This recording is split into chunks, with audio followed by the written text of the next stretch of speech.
আসসালামু আলাইকুম, স্বাগতম আজকে ক্লাসে। আজকে প্রাণী বিভিন্নতা ও শ্রেণীবিন্যাসের সপ্তম একাডেমিক লেকচারটা হবে ইনশাআল্লাহ। আজকের ক্লাসের টপিক নির্ধারণ করা হয়েছে মাছের শ্রেণীটা, অর্থাৎ কন্ড্রিকথিস, অ্যাক্টিনোপটেরিজি ও সার্কোপটেরিজি।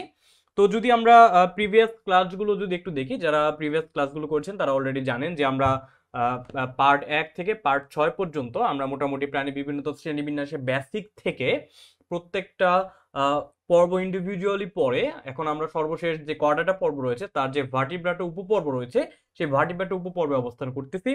এবং 6 নম্বর লেকচারে আমি চেষ্টা করেছি ভার্টিব্রাটা উপপর্বের যে ক্লাস সুপার ক্লাস রয়েছে, অর্থাৎ আহ, রয়েছে আমাদের অ্যাগনাথা বা আমরা যেটাকে বলতেছি সাইক্লোস্টোমাটা, সেটা নিয়ে আলোচনা করার চেষ্টা করেছি। তো যারা ক্লাসটা দেখেন নাই, ইউটিউবে ক্লাসটা অ্যাভেলেবেল রয়েছে, ফেসবুক গ্রুপে রয়েছে, আপনি কাইন্ডলি ক্লাসটা দেখে নেবেন। তো আজকে আমাদের ক্লাসের টপিক হবে আমাদের এর পরবর্তী পার্টটা, অর্থাৎ আমরা ন্যাথোস্টোমাটা বা প্রকৃত চোয়ালযুক্ত যে প্রাণীগুলো রয়েছে ভার্টিব্রাটা উপপর্বে সেগুলো নিয়ে আলোচনা করবো ইনশাল্লাহ। তার ভিতরে আজকে আমরা চেষ্টা করব 3টা ক্লাস নিয়ে আলোচনা করার, যেগুলো বেসিক্যালি মাছের শ্রেণী। একটা হচ্ছে কন্ড্রিকথিস, একটা হচ্ছে অ্যাক্টিনোপটেরিজি এবং একটা হচ্ছে সার্কোপটেরিজি। কেমন? তো শুরু করা যাক। আজকে আমরা ক্লাসের শুরুতেই যদি প্রিভিয়াস ক্লাসের কিছুটা একটু রিক্যাপ করার চেষ্টা করি, যে আমরা যখন ভার্টিব্রাটা উপপর্ব পড়েছিলাম তার যে দুইটা সুপার ক্লাস ছিল যেটা মাত্রই বললাম, একটা ছিল সাইক্লোস্টোমাটা এবং ন্যাথোস্টোমাটা। তো সাইক্লোস্টোমাটার ভিতরে ইনক্লুডেড ছিল কোনটা? মিক্সিনি এবং পেট্রোমাইজেন্টিটা, যেটা নিয়ে আমি প্রিভিয়াস ক্লাসে বিস্তারিত বলেছি। আর ন্যাথোস্টোমাটার ক্লাসগুলো নিয়ে আমি গত ক্লাসে একটু আলোচনা করেছিলাম যে ন্যাথোস্টোমাটার কি কি ক্লাস রয়েছে এবং সেগুলোকে আসলে কিভাবে ক্লাসিফাই করা হয়েছে। তো যাই হোক, আজকে আমরা আবার একটু রিক্যাপিচুলেট করার চেষ্টা করব যে কি ক্লাস রয়েছে। আমরা জানি ন্যাথোস্টোমাটা সুপার ক্লাসের অধীনে টোটাল 7টা ক্লাস রয়েছে। কেমন? তার মধ্যে প্রথমটা হচ্ছে কন্ড্রিকথিস বা তরুণাস্থিময় মাছ, 2 নম্বরটা হচ্ছে অ্যাক্টিনোপটেরিজি বা রশ্মিময় পাখনাযুক্ত মাছ, 3 নম্বরটা হচ্ছে সার্কোপটেরিজি বা পিণ্ডাকার পাখনাযুক্ত মাছ। তো আমরা যদি প্রথম তিনটার একটু ফিগারটা দেখার চেষ্টা করি, দেখুন বাম পাশে আমি কিছু বাম পাশে এবং নিচে কিছু ফিগার দিয়ে রেখেছি। তার মধ্যে প্রথমটা কিসের ফিগার দেখা যাচ্ছে? এটা হচ্ছে একটা হাঙর মাছের ফিগার, তাই না? হাঙর মাছের ফিগার। বেসিক্যালি যে হাঙর মাছ দিয়ে আপনারা চেষ্টা করবেন এই কন্ড্রিকথিস শ্রেণীর যে ইটা রয়েছে, কন্ড্রিকথিস যে শ্রেণীটা রয়েছে সেটাকে মনে রাখার। তো কন্ড্রিকথিস শ্রেণী তাহলে মাছগুলো কেমন হবে? মাছগুলো হবে হাঙর মাছ, তারপরে হতে পারে স্ট্রিং রে, তারপরে হতে পারে যে যে তরুণাস্থিময় যে অন্যান্য মাছগুলো রয়েছে সেগুলো, যেগুলো নিয়ে আমরা একটু পরে ডিটেলসে যাব। তো তারপরে দেখুন একটিনোপটেরিজি বা রশ্মিময় পাখনাযুক্ত মাছের ক্ষেত্রে আমরা সহজভাবে মনে রাখার জন্য একটা ফিগার দিয়ে রেখেছি, সেটা কোনটা? সবার পরিচিত রুই মাছ। কেমন? তাহলে যখন আমরা একটিনোপটেরিজি পড়বো তখন আমরা চিন্তা করবো রুই মাছকে নিয়ে, এবং পরবর্তীতে যখন সার্কোপটেরিজি বা পিণ্ডাকার পাখনাযুক্ত মাছ পড়বো তখন আমরা চিন্তা করবো কাকে নিয়ে? এই সিলকাস্থকে নিয়ে কিংবা ল্যাংফিশকে নিয়ে। কেমন? এটা হচ্ছে একটা সিলকাস্থর ফিগার। তো তখন আমরা সিলকাস্থ নিয়ে আলোচনা করব বা সিলকাস্থ নিয়ে চিন্তা করব। তো এই যে তিনটে শ্রেণী, প্রথম তিনটে শ্রেণী হচ্ছে বেসিক্যালি আমাদের মাছের শ্রেণী। কেমন? এই তিনটে শ্রেণী হচ্ছে আমাদের মাছের শ্রেণী। হ্যাঁ, মাছের শ্রেণী। যদিও আজকে আমি ক্লাসের টপিকে যখন আমি অ্যানাউন্স করেছিলাম তখন বলেছিলাম যে আজকে বেসিক্যালি আমরা আহ, যে মাছের খুঁটিনাটি পড়বো। তো এই তিনটা মাছের শ্রেণী নিয়ে বেসিক্যালি আজকে আমাদের আলোচনাটা সীমাবদ্ধ থাকবে, এবং পরবর্তী আরো প্রায় 2 থেকে 3টা ক্লাসে আমরা চেষ্টা করব অ্যামফিবিয়া বা উভয়চর, রেপ্টিলিয়া বা সরীসৃপ, অ্যাভিস এবং মাম্মালিয়া নিয়ে আলোচনা করার। কেমন? তো আর কথা বাড়াচ্ছি না, আজকে আমরা আমাদের ক্লাসে ফিরে যাই। তো আজকে আমাদের ক্লাসের প্রথম টপিক হচ্ছে ন্যাথোস্টোমাটা সুপার ক্লাসের প্রথম ক্লাস, অর্থাৎ কন্ড্রিকথিস। কেমন? আচ্ছা, তো প্রথমে আমরা অ্যাজ ইউজুয়াল যেভাবে শুরু করি, আমরা প্রথমে একটু ট্রাই করব, যেহেতু একটা শ্রেণী নিয়েছি তাহলে নামকরণটা একটু আমরা দেখতে পারি। নামকরণ থেকে কিন্তু বায়োলজিক্যাল অনেক কিছুর আইডিয়া পেতে পারি। যেমন ধরো এই যে এখানে ক্লাস 1 এর ক্ষেত্রে বলেছি যে কন্ড্রিকথিস। তো ভাই কন্ড্রিকথিস বলতে আসলে কি বোঝাচ্ছে? আমরা যদি একটু ভেঙে বলার চেষ্টা করি তাহলে কি হবে? তাহলে হবে হচ্ছে কন্ড্রো। কন্ড্রো মানে হচ্ছে কি ভাইয়া? কন্ড্রো মানে হচ্ছে, কন্ড্রো ওয়ার্ডটা আমরা কেন ইউজ করি?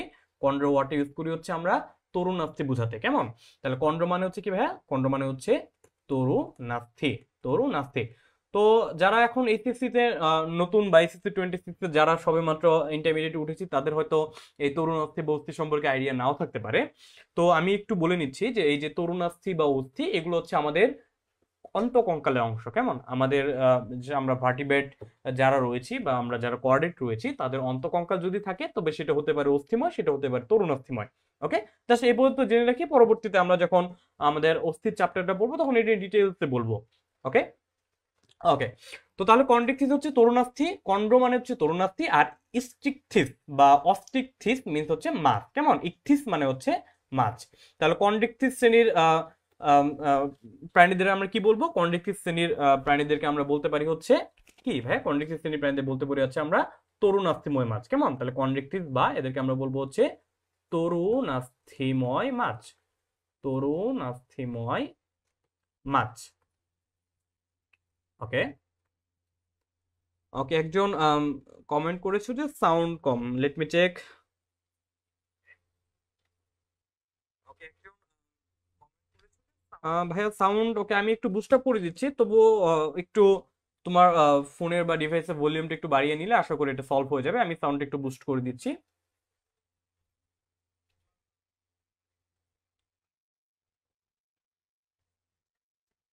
আচ্ছা, এখন আশা করি সমস্যা থাকার কথা না। ওকে, তো এর পরবর্তীতে আমরা যেখানে ছিলাম, যে আমরা বলতেছিলাম যে কন্ড্রিকথিস আসলে আমরা নামকরণটা কেন বলেছি বা নামকরণটা কেন কন্ড্রিকথিস হচ্ছে, কারণ কন্ড মানে হচ্ছে তরুণাস্থি এবং ইকথিস মিন্স মাছ।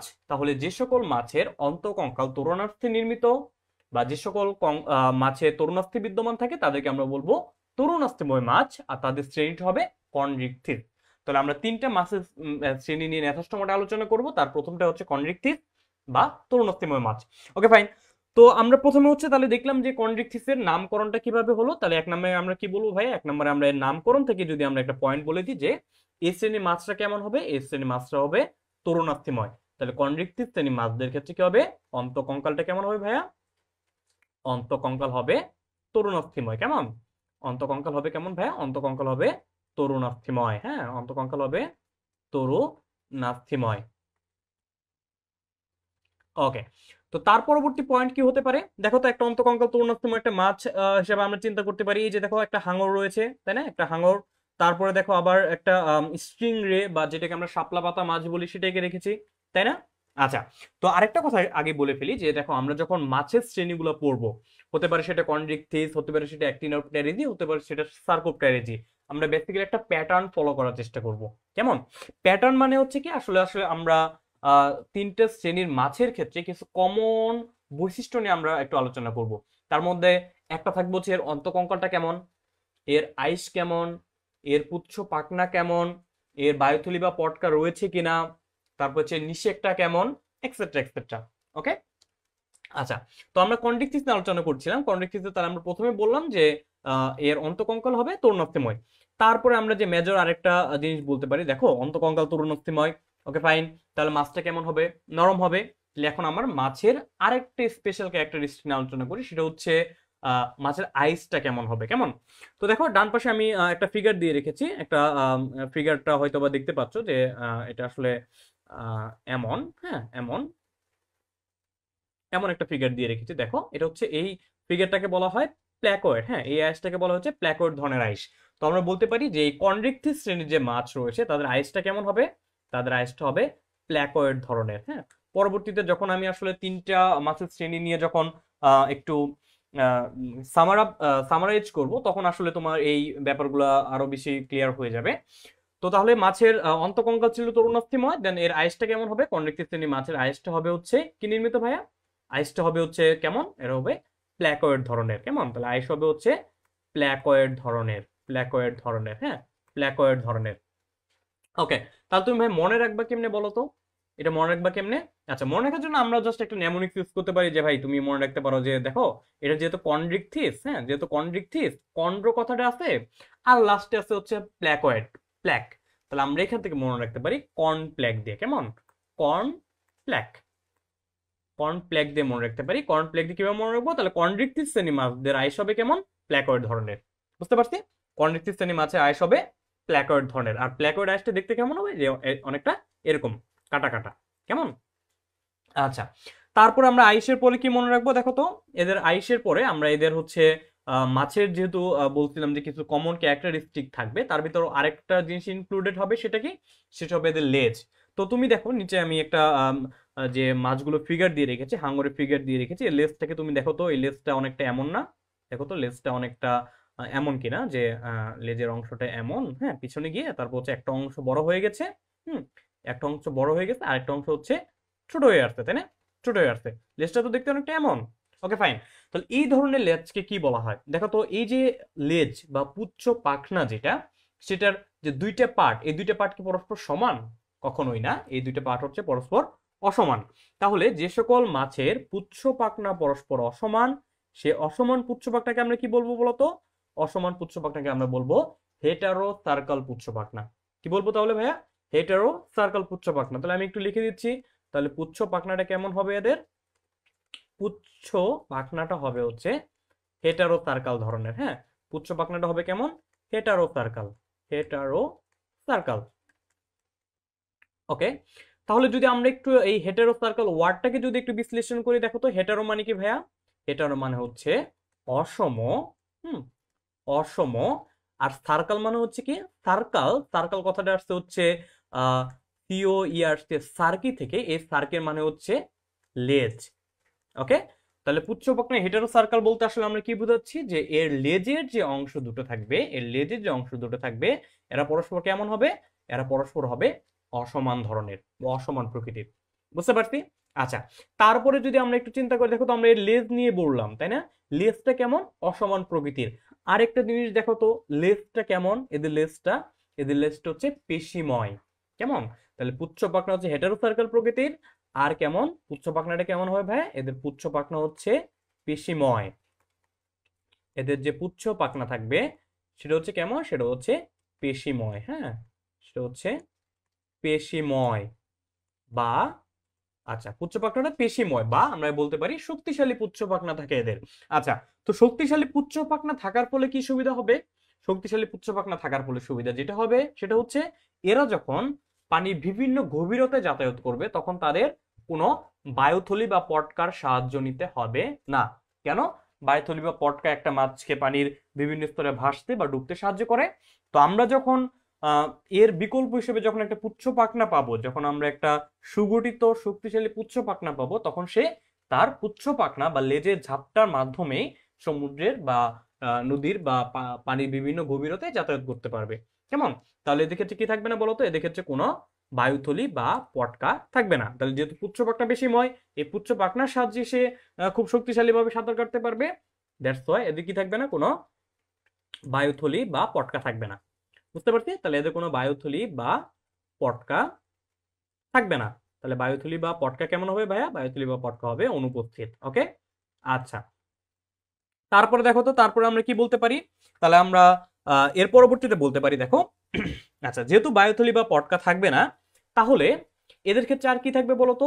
এদের ক্ষেত্রে আরেকটা জিনিস থাকবে, যে দেখো তুমি যদি একটা ফিগার, আসলে এখানে বোঝা যাচ্ছে না, তুমি এই যে একটা হাঙরের যদি তুমি সামনের দিকে খেয়াল করো, আমি যেখানে একটু মার্ক করতেছি, দেখো একটু বাম পাশের নিচের চিত্রটা, এখানে, এখানে দেখো তো কিছু ছিদ্র ছিদ্র পাচ্ছ না? তারপরে এই যে আরেকটি স্ট্রিং রের কিছু ছিদ্র ছিদ্র পাচ্ছ না? এই ছিদ্রগুলোকে কি বলা হয় বলতো? এই ছিদ্রগুলোকে বলা হয় ফুলকা রন্ধ্র, তাই না? এই ছিদ্রগুলোকে বলা হয় ফুলকা রন্ধ্র। তাহলে যেহেতু ফুলকা রন্ধ্রের কথা আছে, তার মানে কি এদের শ্বসন অঙ্গ হিসেবে কি থাকবে? শ্বসন অঙ্গ হিসেবে ফুলকা থাকবে। তাহলে এদের আমরা বলতে পারি যে এদের শ্বসন অঙ্গ কোনটা হবে?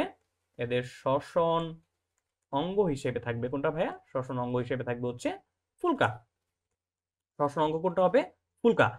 তাহলে শ্বসন অঙ্গ ফুলকা থাকবে, হবে ফুলকা। তাহলে কি থাকবে এদের? ফুলকা রন্ধ্র থাকবে। তাহলে ফুলকা রন্ধ্র কত জোড়া? এটা একটা কোশ্চেন, যে ফুলকা রন্ধ্র কত জোড়া? ফুলকা রন্ধ্র কত জোড়া হতে পারে এদের বলতো? এদের ফুলকা রন্ধ্র পাওয়া যাবে হচ্ছে ভাইয়া 5 থেকে 7 জোড়া। হ্যাঁ, ফুলকা রন্ধ্র পাওয়া যাবে 5 থেকে 7 জোড়া।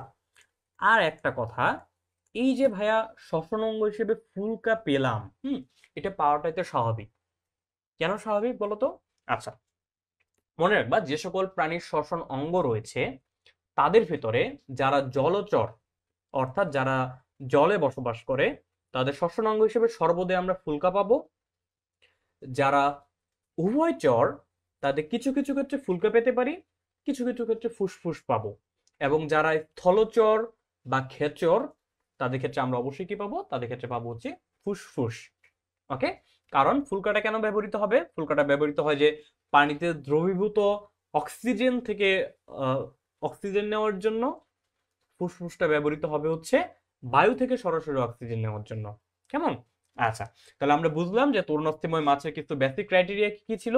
যেহেতু তরুণাস্থিময় মাছ, তাহলে ওর অন্তঃকঙ্কাল হচ্ছে তরুণাস্থিময়। আইস কেমন হবে ভাইয়া? প্ল্যাকোয়েড ধরনের। মনে রাখার জন্য কি বলেছি? কর্নফ্লেক্স। কর্নফ্লেক্স দিয়ে কিভাবে মনে রাখবা? Corn means chondrichthyes, flex means placoid. কেমন? পুচ্ছ পাখনাটা কেমন? পুচ্ছ পাখনা অংশ দুটো হচ্ছে অসম আকৃতির বা অসমান, সেই জন্য আমরা এটাকে বলেছি এদের পুচ্ছ পাখনা হচ্ছে হেটারো সার্কাল ধরনের। সার্কি মানে হচ্ছে লেজ, আর হেটারো মানে হচ্ছে অসম, অর্থাৎ পুচ্ছ পাখনা অংশ দুটো হচ্ছে অসম আকৃতির। তারপরে পুচ্ছ পাখনাটা কেমন? পেশিময়। পেশিময় পুচ্ছ পাখনা থাকার কারণে কি উপকার হয়েছে এদের? পানির বিবিরত পানির বিভিন্ন গভীরতা যাতায়াতের জন্য কোনো কি নিতে হচ্ছে না, বায়ুথলি বা পটকা সাহায্য নিতে হচ্ছে না। দ্যাটস ওয়াই এদের কোনো বায়ুথলি বা পটকা থাকবে না। তারপরে কি থাকবে ভাই এদের শ্বসন অঙ্গ হিসেবে? তাহলে কোনটা থাকবে? যেহেতু জলজ প্রাণী, মাছ, শ্বসন অঙ্গ হিসেবে অবশ্যই ফুলকা পাবো। ফুলকা রন্ধ্র কতগুলো থাকবে? 5 থেকে 7 জোড়া। আশা করি বুঝাতে পেরেছি। কেমন? ওকে। কোনো সমস্যা হলে অবশ্যই আমাকে জানাবে, অবশ্যই আমাকে কমেন্টে জানাবে। আমি আসলে আরেকটা ডিভাইস আমি ক্লাসটা মনিটরিং করি, তো সমস্যা হলে অবশ্যই আমাকে জানাবে, আমি সাথে সাথে সলভ করে দেওয়ার চেষ্টা করবো ইনশাল্লাহ। তো তার পরবর্তী দেখে আমরা কি বলতে পারি আর? তার পরবর্তীতে বলতে পারি যে দেখো, আমরা যেহেতু এদের ন্যাথোস্টোমাটা বলেছিলাম, তাহলে এদের ক্ষেত্রে তো অবশ্যই প্রকৃত চোয়াল থাকবে, এটা আমরা বুঝতে পারতেছি, তাই না? তাহলে প্রকৃত চোয়াল থাকবে এবং কি থাকবে ভাইয়া? চোয়ালে দাঁত বিদ্যমান থাকবে। হ্যাঁ, তাহলে এটা আমরা যদি আরেকটু বলে নিই যে এখানে কি থাকবে এদের? এদের প্রকৃত চোয়াল থাকবে। প্রকৃত চোয়াল থাকবে, চোয়াল বিদ্যমান থাকবে। আর কি থাকবে এদের ভাইয়া? প্রকৃত চোয়াল বিদ্যমান থাকবে, আর প্রকৃত চোয়াল থাকবে এবং চোয়ালে কি থাকবে বলতো? চোয়ালে দাঁত থাকবে। হ্যাঁ, চোয়ালে দাঁত উপস্থিত থাকবে। দাঁত উপস্থিত থাকবে। হ্যাঁ, দাঁত উপস্থিত থাকবে। বুঝতে পারছি? উপস্থিত থাকবে। ওকে, ফাইন। তাহলে আমরা বললাম যে এদের প্রকৃত চোয়াল থাকবে। হ্যাঁ, প্রকৃত চোয়াল থাকাটাই তো স্বাভাবিক। কেন ভাইয়া? কারণ আমি প্রকৃত চোয়াল ছিল বিধায় বা আছে বিধায় এদের আমরা ন্যাথোস্টোমাটা ইনক্লুডেড করছি বা ন্যাথোস্টোমাটা সুপার ক্লাসের অধীনে ফেলেছি, তাই না? ওকে, তাহলে প্রকৃত চোয়াল বললাম। তারপরে আমরা কি বলতে পারি বলতো? আচ্ছা, তারপরে দেখো এদের যেহেতু আম, এরা যেহেতু হচ্ছে মাছ, এরা যেহেতু মাছ পানির নিচে থাকতেছে, তাহলে এদের কি করতে হবে? জনন করতে হবে। তো জনন করার জন্য এদের কি দরকার? জননাঙ্গ দরকার। কেমন?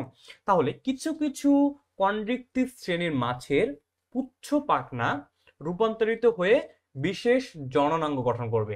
Sorry, slip of tongue. কিছু কিছু কন্ড্রিক্টিভ শ্রেণী মাছের শ্রোণী পাখনার মাঝখানে একটা অংশ রূপান্তরিত হয়ে এদের সঙ্গম অঙ্গ গঠন করবে, যেটাকে আমরা বলবো হচ্ছে ক্লাস্পার। কেমন? বা ক্লাস্পার, যাই বলো। তাহলে কি বলবে এদের? এদের থাকে হচ্ছে সঙ্গম অঙ্গ হিসেবে বা জনন অঙ্গ হিসেবে। জনন অঙ্গ হিসেবে কি থাকে তাহলে এদের ভাইয়া? এদের জনন অঙ্গ হিসেবে থাকে হচ্ছে কি ভাইয়া? ক্লাস্পার। কেমন? জনন অঙ্গ হিসেবে থাকে হচ্ছে ক্লাস্পার। হ্যাঁ, ক্লাস্পার। আমি ইংলিশ স্পেলিংটা লিখে দিচ্ছি। জনন হিসেবে কি পাওয়া যায়? ক্লাস্পার। এই ক্লাস্পার নামক জনন অঙ্গটা এদের কোথায় পাবো আমরা বলতো? ক্লাস্পার নামক জনন অঙ্গটা পাবো এদের কোথায়? শ্রোণী পাখনার মাঝে। হ্যাঁ, এদের হচ্ছে শ্রোণী শ্রোণী পাখনার মাঝে। শ্রোণী পাখনার মাঝে পাবো। হ্যাঁ, ওকে। আচ্ছা, তো আমরা যদি ক্লাস্পার একটা ফিগার দেখার চেষ্টা করি, দেখো এই যে এখানে একটা ডান পাশে নিচে আমি একটা ফিগার দিয়ে দিয়েছি, যেখানে একটা বলতে পারো তুমি যে একটা হাঙরকে আহ, তোমার কাত করে রাখা হয়েছে। সেখানে দেখো এই যে হাঙরের দুইটা, এই দুটো হচ্ছে এর শ্রোণী পাখনা। কেমন? এই শ্রোণী পাখনার মাঝখানে দেখো একটা অঙ্গের মতো দেখা যাচ্ছে না? এটা হচ্ছে এই কন্ড্রিক্টিভ শ্রেণী মাছদের জননাঙ্গ, যেটাকে আমরা বলতেছি কি ভাইয়া? যেটাকে বলতেছি হচ্ছে ক্লাস্পার। কেমন? যেটাকে আমরা বলতেছি ক্লাস্পার। তাহলে এদের জননাঙ্গ হিসেবে কি থাকবে ভাইয়া? জননাঙ্গ হিসেবে ক্লাস্পার থাকবে। তাহলে যেহেতু জননের কথা বললাম, তাহলে এদের নিষেকের কথাটা বলতে হয়, তাই না? আচ্ছা, তাহলে এদের নিষেকটা কেমন বলতো? এদের নিষেকটা হচ্ছে কি? আচ্ছা, জননাঙ্গ বলেছি, তাহলে এদের নিষেকটা কেমন হবে? এদের নিষেকটা হবে কেমন? এদের নিষেকটা হবে হচ্ছে অন্তনিষেক। হ্যাঁ, নিষেকটা হবে হচ্ছে অন্তনিষেক। ওকে, নিষেকটা হবে হচ্ছে অন্তনিষেক। তুমি এখান থেকে একটু জাস্ট একটু কমন সেন্স অ্যাপ্লাই করতে পারো যে দেখো ভাই, এদের যেহেতু জননাঙ্গ আছে, তার মানে এরা সরাসরি যৌন জনন করতে পারবে, এবং পুরুষ যে মাছটা থাকবে সেটা স্ত্রী দেহে কি করতে পারবে? সরাসরি শুক্রাণুটাকে পুশ আপ করতে পারবে। যেহেতু শুক্রাণু সরাসরি স্ত্রী দেহের ভিতরে চলে যাবে, তাহলে যে নিষেকটা হবে, শুক্রাণুটা নিষেকটা হবে দেহের ভিতরে। সেজন্য আমরা বলতেছি এদের নিষেকটা হবে কেমন? নিষেকটা হবে অন্তনিষেক। কেমন? আচ্ছা, তাহলে এদের নিষেকটা হবে কি ভাইয়া? নিষেকটা হবে অন্তনিষেক। তারপরে দেখো তো আর কি বলতে পারি আমরা, তারপরে আমরা বলতে পারি যে এদের যেহেতু এরা মাছ এবং এরা পানিতে বসবাস করতেছে, তাহলে এদের অবশ্যই আহ, কি হইতে হবে বলতো? এদের যেহেতু একটা পানিতে বসবাসকারী একটা দাপুটে একটা স্বভাবের প্রাণী, তাহলে তাদের অবশ্যই উন্নত কি থাকতে হবে? উন্নত পরিপাকতন্ত্র থাকতে হবে। কেমন? তাহলে এদের ক্ষেত্রে কি থাকবে ভাই? এদের ক্ষেত্রে উন্নত পরিপাকতন্ত্র থাকবে, উন্নত পরিপাকতন্ত্র থাকবে। Okay fine. তো উন্নত পরিপাকতন্ত্র থাকবে এবং এবং বা ও কি হবে? এদের উন্নত পরিপাকতন্ত্রের পাশাপাশি এদের পরিপাক নালীতে, পরিপাক নালীতে, হ্যাঁ, এদের পরিপাক নালীতে কি থাকবে ভাইয়া? পরিপাক নালীতে সর্পিল কপাটিকা থাকবে। পরিপাক নালীতে কি থাকবে? পরিপাক নালীতে সর্পিল কপাটিকা থাকবে। কেমন? এখন এই সর্পিল কপাটিকা জিনিসটা কি? ওকে বলতেছি, পরিপাক নালীতে সর্পিল কপাটিকা থাকবে, কপাটিকা বিদ্যমান, কপাটিকা থাকবে। ওকে, এখন সর্পিল কপাটিকা জিনিসটা কি? ধরো আমি একটা পরিপাক নালী আঁকাই, হ্যাঁ, এটা ধরো একটা পরিপাক নালী, এটা একটা পরিপাক নালী। আমাদের ক্ষেত্রে, স্পেশালি মানুষের ক্ষেত্রে কি হয়? তোমরা হয়তো ছোটবেলায় পড়েছো যে আমাদের পরিপাক নালীর ভিতর দিয়ে যখন খাদ্যগুলো যায়, তখন একটা পেরিস্টালসিস নামক একটা প্রক্রিয়ার মাধ্যমে যায়, তাই না? আচ্ছা, বাট এদের ক্ষেত্রে তো পেরিস্টালসিস হবে না। তাহলে খাদ্যটা যখন একমুখী ভাবে প্রবাহিত হবে, বা খাদ্যটা যখন এর পরিপাক নালীর ভিতর দিয়ে গমন করবে, তাহলে কি হতে পারে বলতো?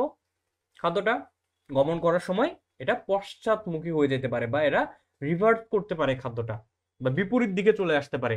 এইটা প্রিভেন্ট করার জন্য সৃষ্টিকর্তা এদের একটা মেকানিজম দিয়ে দিছে। কি মেকানিজম? যে এদের পাকস্থলীর ভিতরে যখন বা এদের যখন আম, পরিপাক নালীর ভিতর যখন খাদ্যটা প্রবেশ করবে, তখন একগুচ্ছ সর্পিল কিছু পেশির সাহায্যে এই খাদ্যগুলো আসলে পিছন দিকে প্রোপেলড হবে বা ধাক্কা খাবে, ধাক্কা খাবে। কেমন? এই ধাক্কা খাওয়ার যে ব্যাপারটা বা পিছনের দিকে যে তোমার যাওয়ার যে ব্যাপারটা বা যাওয়ার কাজটা যে করে থাকে, সেগুলো হচ্ছে সর্পিল কপাটিকা। ওকে, তাহলে এদিকে কি থাকবে? এদের উন্নত পরিপাকতন্ত্র থাকবে এবং পরিপাক নালীতে সর্পিল কপাটিকা থাকবে। ওকে, তাহলে এই ছিল মোটামুটি আমাদের কনড্রিকটিভ শ্রেণীর মাছ নিয়ে বিস্তারিত। যদি আমি আরেকবার একটু রিক্যাপ করে দেওয়ার চেষ্টা করি, তাহলে কি পাবো আমরা দেখো তো। আচ্ছা, তাহলে আমরা এটাকে বলেছিলাম কনড্রিকটিভ শ্রেণী। কেন? কারণ কন্ড মানে হচ্ছে তরুণাস্থি, আর ইকটিভ মানে হচ্ছে মাছ। তাহলে কনড্রিকটিভ শ্রেণীর মাছ দিয়ে আমরা কি বলতে পারি ভাইয়া? তরুণাস্থিময় মাছ। তাহলে এখান থেকে চলে আসলো যে অন্তকঙ্কাল তরুণাস্থিময়। তাহলে আইসটা কেমন হবে মাছের? মাছের আইসটা হবে প্ল্যাকয়েড প্রকৃতির। মনে রাখবো কিভাবে? এই যে কর্নফ্লেক্স নেমোনিক্সটাতে মনে রাখতে পারো। কেমন? আর প্ল্যাকয়েড আইসটা দেখতে কেমন হবে? এই যে এমন হবে। ওকে, আচ্ছা, তাহলে এর পুচ্ছ পাখনাটা কেমন হবে ভাইয়া? পুচ্ছ পাখনাটা হবে হেটারো সার্কেল প্রকৃতির। হেটারো সার্কেল কেন বলেছি? হেটারো মানে হচ্ছে অসম, আর সার্কেল কথাটা আসছে সার্কি থেকে, যার অর্থ হচ্ছে লেজ, অর্থাৎ লেজের অংশ দুটো কি হবে? অসমান হবে, যেটা আমি এই যে ফিগারে দেখিয়ে দিয়েছি। তারপর এর পুচ্ছ পাখনাটা হবে পেশিময়। পেশিময় যেহেতু পুচ্ছ পাখনা, তাহলে তার আরেকটা স্পেশালিটি কি হবে? সে পানির বিভিন্ন গভীরতা যাতায়াতের জন্য সে কি করতে পারবে? তার এই পেশিময় লেজটাকে ব্যবহার করতে পারবে। যেহেতু সে পেশিময় লেজটাকে ব্যবহার করতে পারতেছে পানি বিভিন্ন গভীরতা যাতায়াতের জন্য, তাহলে তার কি বায়ুথলি বা পটকার প্রয়োজন আছে? নাই। সেজন্য এদের কি থাকবে না? বায়ুথলি বা পটকা থাকবে না। বুঝতে পারছি? আচ্ছা, পরবর্তীতে দেখো, তাহলে এদের বায়ুথলি বা পটকা নেই, বাট এরা যেহেতু জলজ প্রাণী, মাছ, তাহলে এদের শ্বসন অঙ্গ হিসেবে কি থাকবে? ফুলকা থাকবে। যেহেতু ফুলকা থাকবে, তাহলে এদের অবশ্যই কি থাকবে ভাইয়া? ফুলকা রন্ধ্র থাকবে। কয় জোড়া? 5 থেকে 7 জোড়া। কেমন? তাছাড়া আর কি পাবো? তাছাড়া আমরা এদের ক্ষেত্রে পাবো হচ্ছে এদের প্রকৃত চোয়াল থাকবে, যেটা আসলে আমরা ন্যাথোস্টোমাটা থেকে বুঝতে পারতেছি। কেমন? আর চোয়ালে কি থাকবে? দাঁত উপস্থিত থাকবে। তুমি যদি একটা ফিগার দেখার চেষ্টা করো, এই যে ডান পাশে একটা হাঙরের ফিগার দেখার চেষ্টা করতেছো, এই হাঙরের ফিগারে তুমি যখন বাস্তবে সেটা ন্যাশনাল জিওগ্রাফি হোক বা অ্যানিমেল প্ল্যানেট হোক, যে টেলিভিশনে তুমি হাঙর দেখো না কেন, দেখবা যে এত বড় বড় সুচালো দাঁত থাকে, তাই না? যেহেতু এরা কি শিকারী প্রাণী। ওকে, তাহলে এদের চোয়ালে দাঁত উপস্থিত থাকবে। তাছাড়া এদের জননাঙ্গতে কি থাকবে? জননাঙ্গটা হবে কি? ক্লাস্পার। কেমন? জননাঙ্গটা হচ্ছে ক্লাস্পার। এই জননাঙ্গটা কোথায় থাকবে? দুইটা শ্রোণী পাখনার মাঝামাঝি স্থানে থাকবে। বুঝতে পারছি? এই যে ডান পাশে আমি একটা ফিগারও কিন্তু দেখিয়ে দিয়েছি তোমাদের। পরবর্তী দেখো এর নিষেকটা কেমন হবে? যেহেতু জননাঙ্গ থাকবে, তার মানে কি সে তার শুক্রাণুটাকে তার স্ত্রীদের ভিতরে প্রবেশ করাতে পারবে। তাহলে নিষেকটা হবে কেমন? অন্তনিষেক। কেমন? আচ্ছা, আর এদের কি থাকবে? উন্নত পরিপাকতন্ত্র থাকবে, আর পরিপাক নালীতে সর্পিল কপাটিকা থাকবে। আশা করি তোমাদের এই কন্ড্রিক্টিভ শ্রেণীর মাছ নিয়ে আমি একটু মোটামুটি ডিটেলসে বলতে পেরেছি। তো তার যদি এক্সাম্পলের ক্ষেত্রে যদি তুমি চিন্তা করো, এক্সাম্পলের ক্ষেত্রে কি চিন্তা করবা? এক্সাম্পলের ক্ষেত্রে চিন্তা করা যায় যে দেখো, একটা হচ্ছে এই যে প্রথমে শার্কের একটা ফিগার দিয়ে রেখেছি, তাই না? শার্কের ফিগার দিয়ে রেখেছি, বা আমরা যে নিচের শার্কটার কথা যদি বলি, এটা আসলে বৈজ্ঞানিক নামটা একটু দেখতে পারো। বৈজ্ঞানিক নামটা হবে কি ভাইয়া? আচ্ছা, আমি এই পাশে লিখে দিচ্ছি। ওকে, এই শার্কের বৈজ্ঞানিক নাম কি হতে পারে? শার্কের বৈজ্ঞানিক নাম হচ্ছে কলিওডন। শার্কের বৈজ্ঞানিক নাম হচ্ছে স্কলিওডন। দেন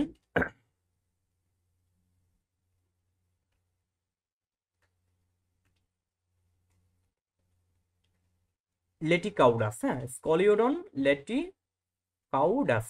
ওকে, তাহলে আমরা দেখো একটা শার্কের বৈজ্ঞানিক নাম দিয়েছি বা হাঙরের বৈজ্ঞানিক নাম দিয়েছি, সেটা কোনটা? স্কেলিওডন লেটিকাউডাস। তুমি জাস্ট তোমার ইচ্ছা মতো এক্সাম্পল মনে রাখতে পারো, এটা নিয়ে কোনো বাধ্যবাধকতা নেই। বাট আমি যেখানে ফিগারটা দেখিয়েছি সেটা বললাম। আর আরেকটা ফিগার দিয়েছি দেখো তো, এটা হচ্ছে একটা স্টিং রে। স্টিং রের বৈজ্ঞানিক নাম হচ্ছে কি ভাইয়া? স্টিং রের বৈজ্ঞানিক নাম হচ্ছে, এটার বৈজ্ঞানিক নামটা হচ্ছে ভাইয়া ট্রিগন। ট্রিগন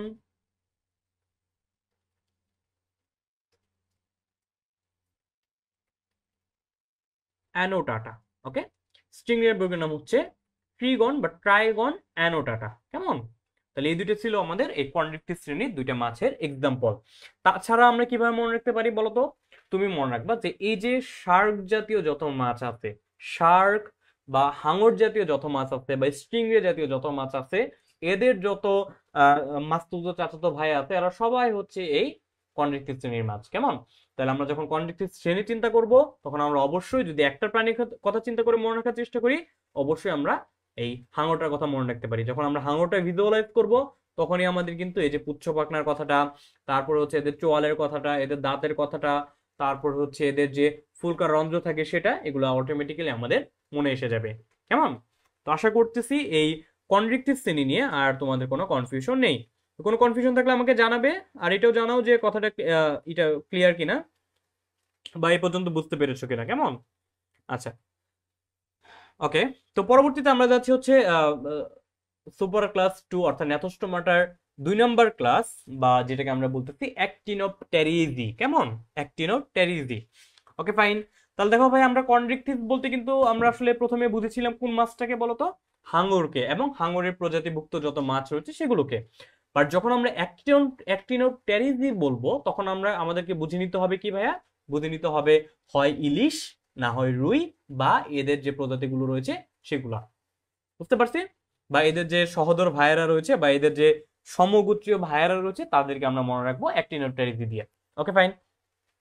তাহলে অ্যাক্টিনোপটেরিজি বৈশিষ্ট্য কি হবে? আমরা যদি প্রথমে আগের মতো করে নামটা ভেঙে বলার চেষ্টা করি, যদি আমরা একটু নামটাকে বিশ্লেষণ করার চেষ্টা করি, মনে রাখবা এই যে অ্যাক্টিন, হ্যাঁ, অ্যাক্টিন যে কথাটা, অ্যাক্টিন এটা আসলে একটা গ্রিক ওয়ার্ড। কেমন? অ্যাক্টিন হচ্ছে একটা গ্রিক ওয়ার্ড। এই অ্যাক্টিন মিন্স কি ভাই? এই অ্যাক্টিন মিন্স হচ্ছে রে। হ্যাঁ, গ্রিক অ্যাক্টিন মিন্স হচ্ছে রে, যেটার বাংলা হচ্ছে রশ্মি। কেমন? রশ্মি। এবং পটেরিজি কথাটা আসতে হচ্ছে, এটা একটা গ্রিক শব্দ।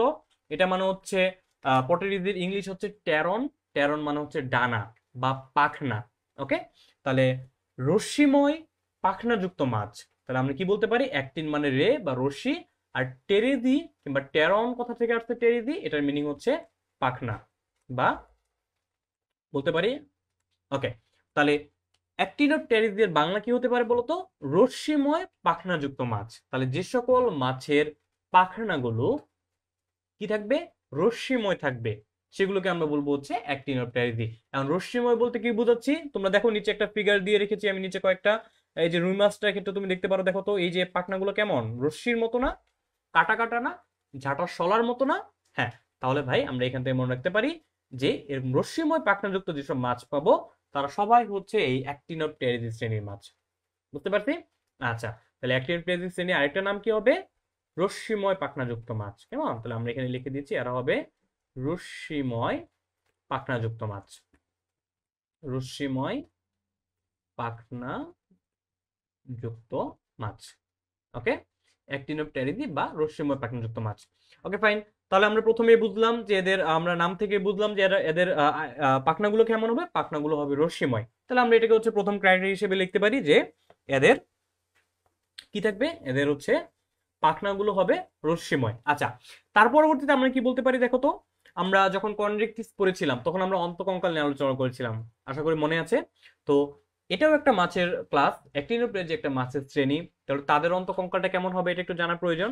ওকে, মনে রাখবা অ্যাক্টিনোপ্টেরা শ্রেণীর যে মাছের রয়েছে তাদের অন্তকঙ্কাল, অন্তকঙ্কাল কেমন ভাইয়া, তাদের অন্তকঙ্কাল হবে অস্থিময়। কেমন, অন্তকঙ্কাল হবে ভাইয়া অস্থিময়, বুঝতে পারছি? তাহলে অ্যাক্টিনোপ্টেরা শ্রেণীর মাছের অন্তকঙ্কাল হবে অস্থিময়। আর অস্থিগুলো কই থেকে গঠিত হয় বলতো? আমরা জানি আমাদের অস্থি, তোমরা হয়তো শুনেছো যে আমাদের আমাদের যে অস্থিগুলো রয়েছে, অস্থিগুলো প্রথমে কিন্তু কই থেকে আসে, প্রথমে আসে হচ্ছে তরুণাস্থি থেকে। কেমন, তাহলে আমাদের দেহে প্রথমে তরুণাস্থির একটা ফ্রেমওয়ার্ক গঠিত হয়, পরবর্তীতে সেখানে হচ্ছে আমাদের যে বিভিন্ন ধরনের যে ইগুলো রয়েছে, মিনারেলস গুলো রয়েছে, সেগুলো জমা হয়ে আলটিমেটলি আমাদের অস্থিতে কনভার্ট হয় তরুণাস্থিটা।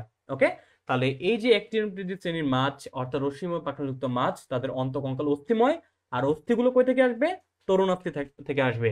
তাহলে আমরা এখান থেকে কি বলতে পারি, এখান থেকে বলতে পারি এরা হচ্ছে অ্যান্ড্রোকন্ড্রাল জাত। কেমন, এরা হচ্ছে কেমন, অ্যান্ড্রো অ্যান্ড্রোকন্ড্রাল। Okay, just a minute. এরা হচ্ছে অ্যান্ড্রোকন্ড্রাল উৎস থেকে আগত, অ্যান্ড্রোকন্ড্রাল উৎস থেকে সৃষ্টি। ওকে, অ্যান্ড্রোকন্ড্রাল উৎস থেকে সৃষ্টি।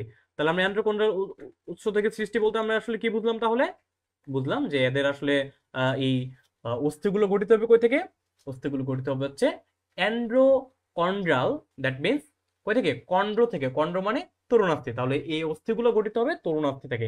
তাহলে এই সকল মাছের জীবনের প্রাথমিক পর্যায়ে একটা তরুণাস্থিময় ফ্রেমওয়ার্ক হবে দেহের, পরবর্তীতে সেই তরুণাস্থিগুলো কিসে কনভার্ট হবে, অস্থিতে কনভার্ট হবে।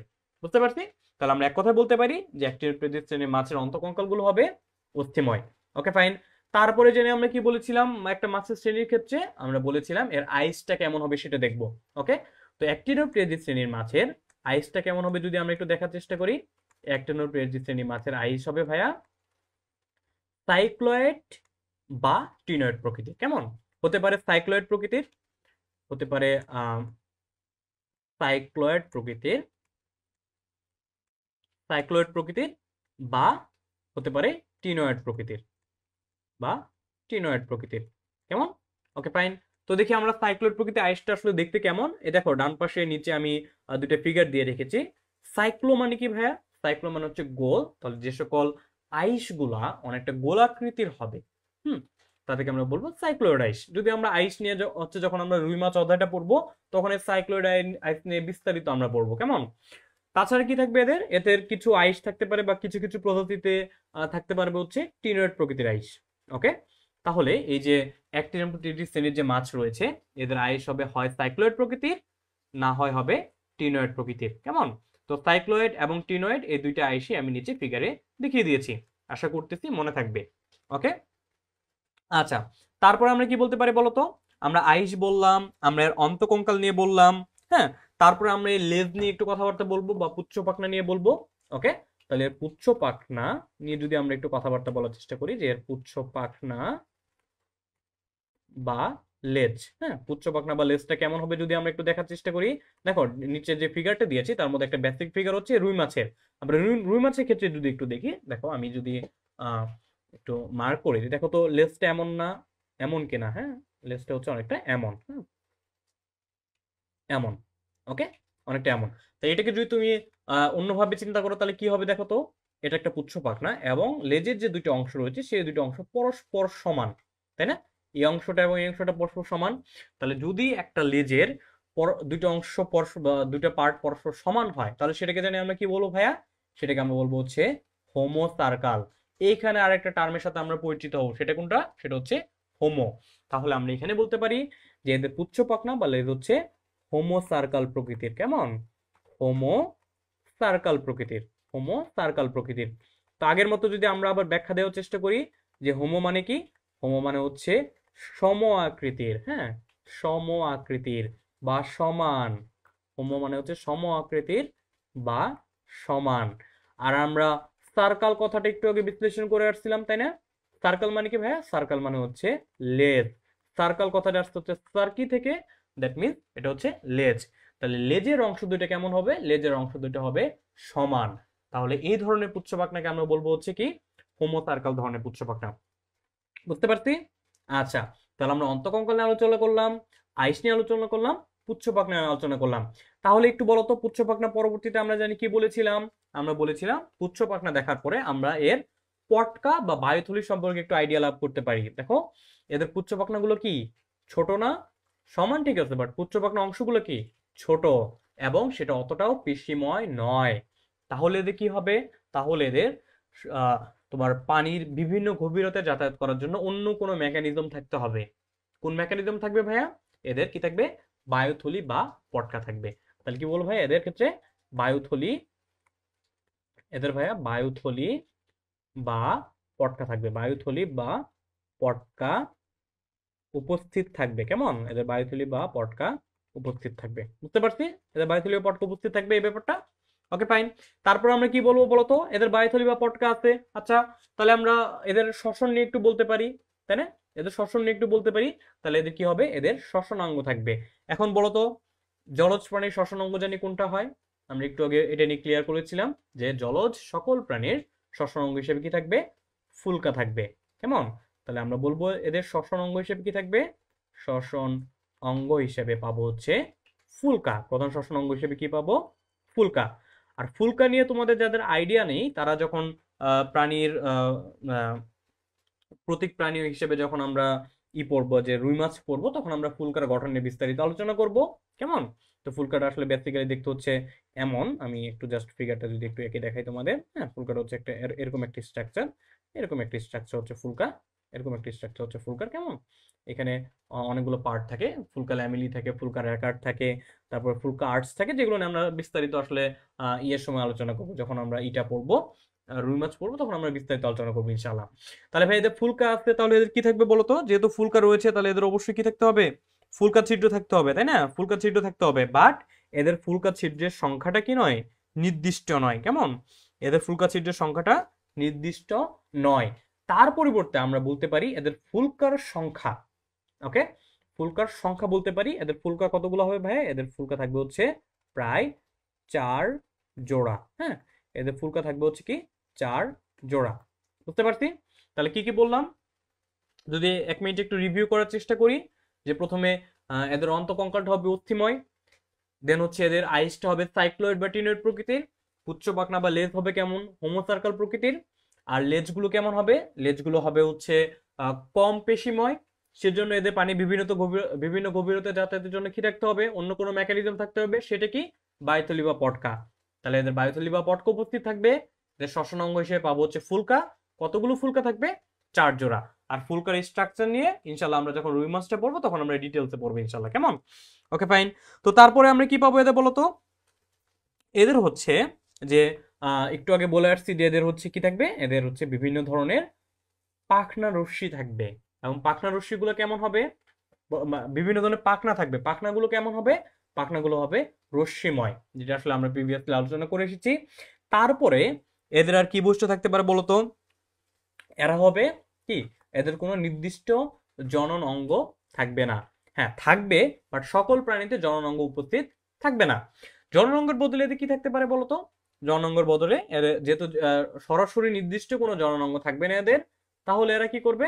তাহলে এরা যখন জনন প্রক্রিয়া বংশ বিস্তার করতে চাবে, তখন স্ত্রী প্রাণী আলাদাভাবে ডিম পারবে, দেন হচ্ছে তোমার পুরুষ প্রাণী আলাদাভাবে এদের শুক্রাণু দিবে। তার মানে এদের যখন নিষেকটা হবে, নিষেক প্রক্রিয়া যে ভ্রূণ সৃষ্টি হবে বা জাইগোট সৃষ্টি হবে, তার জন্য যে নিষেক প্রক্রিয়াটা হবে সেটা হইতে হবে দেহের বাহিরে। কেন? কারণ এদের নির্দিষ্ট কোনো জননাঙ্গ নেই, বা এদের সুগঠিত কোনো জননাঙ্গ নেই। ওকে, তাহলে আমরা এদের কি বলতে পারি ভাইয়া? এদের ক্ষেত্রে নিষেকটা কেমন হবে? নিষেকটা হবে হচ্ছে বহিঃনিষেক। হ্যাঁ, তাহলে এদের নিষেকটা হবে, নিষেকটা হবে কি? নিষেকটা হবে হচ্ছে বহিঃনিষেক। কেমন? বহিঃনিষেক। এখন বলতো তাহলে বহিঃনিষেক মানে কি হচ্ছে? বহিঃনিষেকের অর্থটা কি দাঁড়াচ্ছে? বহিঃনিষেকের অর্থ দাঁড়াচ্ছে হচ্ছে যে এরা কি করবে? স্ত্রী প্রাণী, স্ত্রী মাছ, হ্যাঁ স্ত্রী মাছ হচ্ছে ডিম্বাণু ছাড়বে, ডিম্বাণু ছাড়বে। আর এদের যে পুরুষ মাছ রয়েছে, হ্যাঁ, এদের যে পুরুষ মাছ রয়েছে, সে এই ভাসমান ডিম্বাণুর উপর কি দিবে? ভাসমান ডিম্বাণুর উপর সে শুক্রাণু নিক্ষেপ করবে, যার ফলে কি হবে? যার ফলে পানিতে পানিতে নিষেক সংগঠিত হবে। কেমন? তো নিষেকটা কোথায় হবে ভাইয়া? পানিতে নিষেক সংগঠিত হবে। সেজন্য আমরা এই নিষেককে বলতেছি কি? এই নিষেককে বলতেছি আমরা বহির্নিষেক। কেমন? তাহলে পানিতে নিষেক হবে, সেজন্য এদের বলতেছি আমরা বহির্নিষেক। ওকে, তারপরে আমরা কি বলতে পারি বলতো? তারপরে বলতে পারি হচ্ছে আমরা যে আহ, মোটামুটি আমাদের আসলে এই অ্যাক্টিনোপ্টেজিনে মোটামুটি বলা হয়ে গেছে। তো যদি আমরা আরেকটু রিভিউ করার চেষ্টা করি যে প্রথম থেকে, তাহলে আমরা কি পাবো? এদের নাম হচ্ছে অ্যাক্টিনোপ্টেজি। অ্যাক্টিন মানে হচ্ছে রশ্মি, টেরন মানে পাখনা। তাহলে অ্যাক্টিনোপ্টেজি মানে হচ্ছে কি? রশ্মিময় পাখনাযুক্ত মাছ। এদের অন্তঃকঙ্কাল কেমন হবে?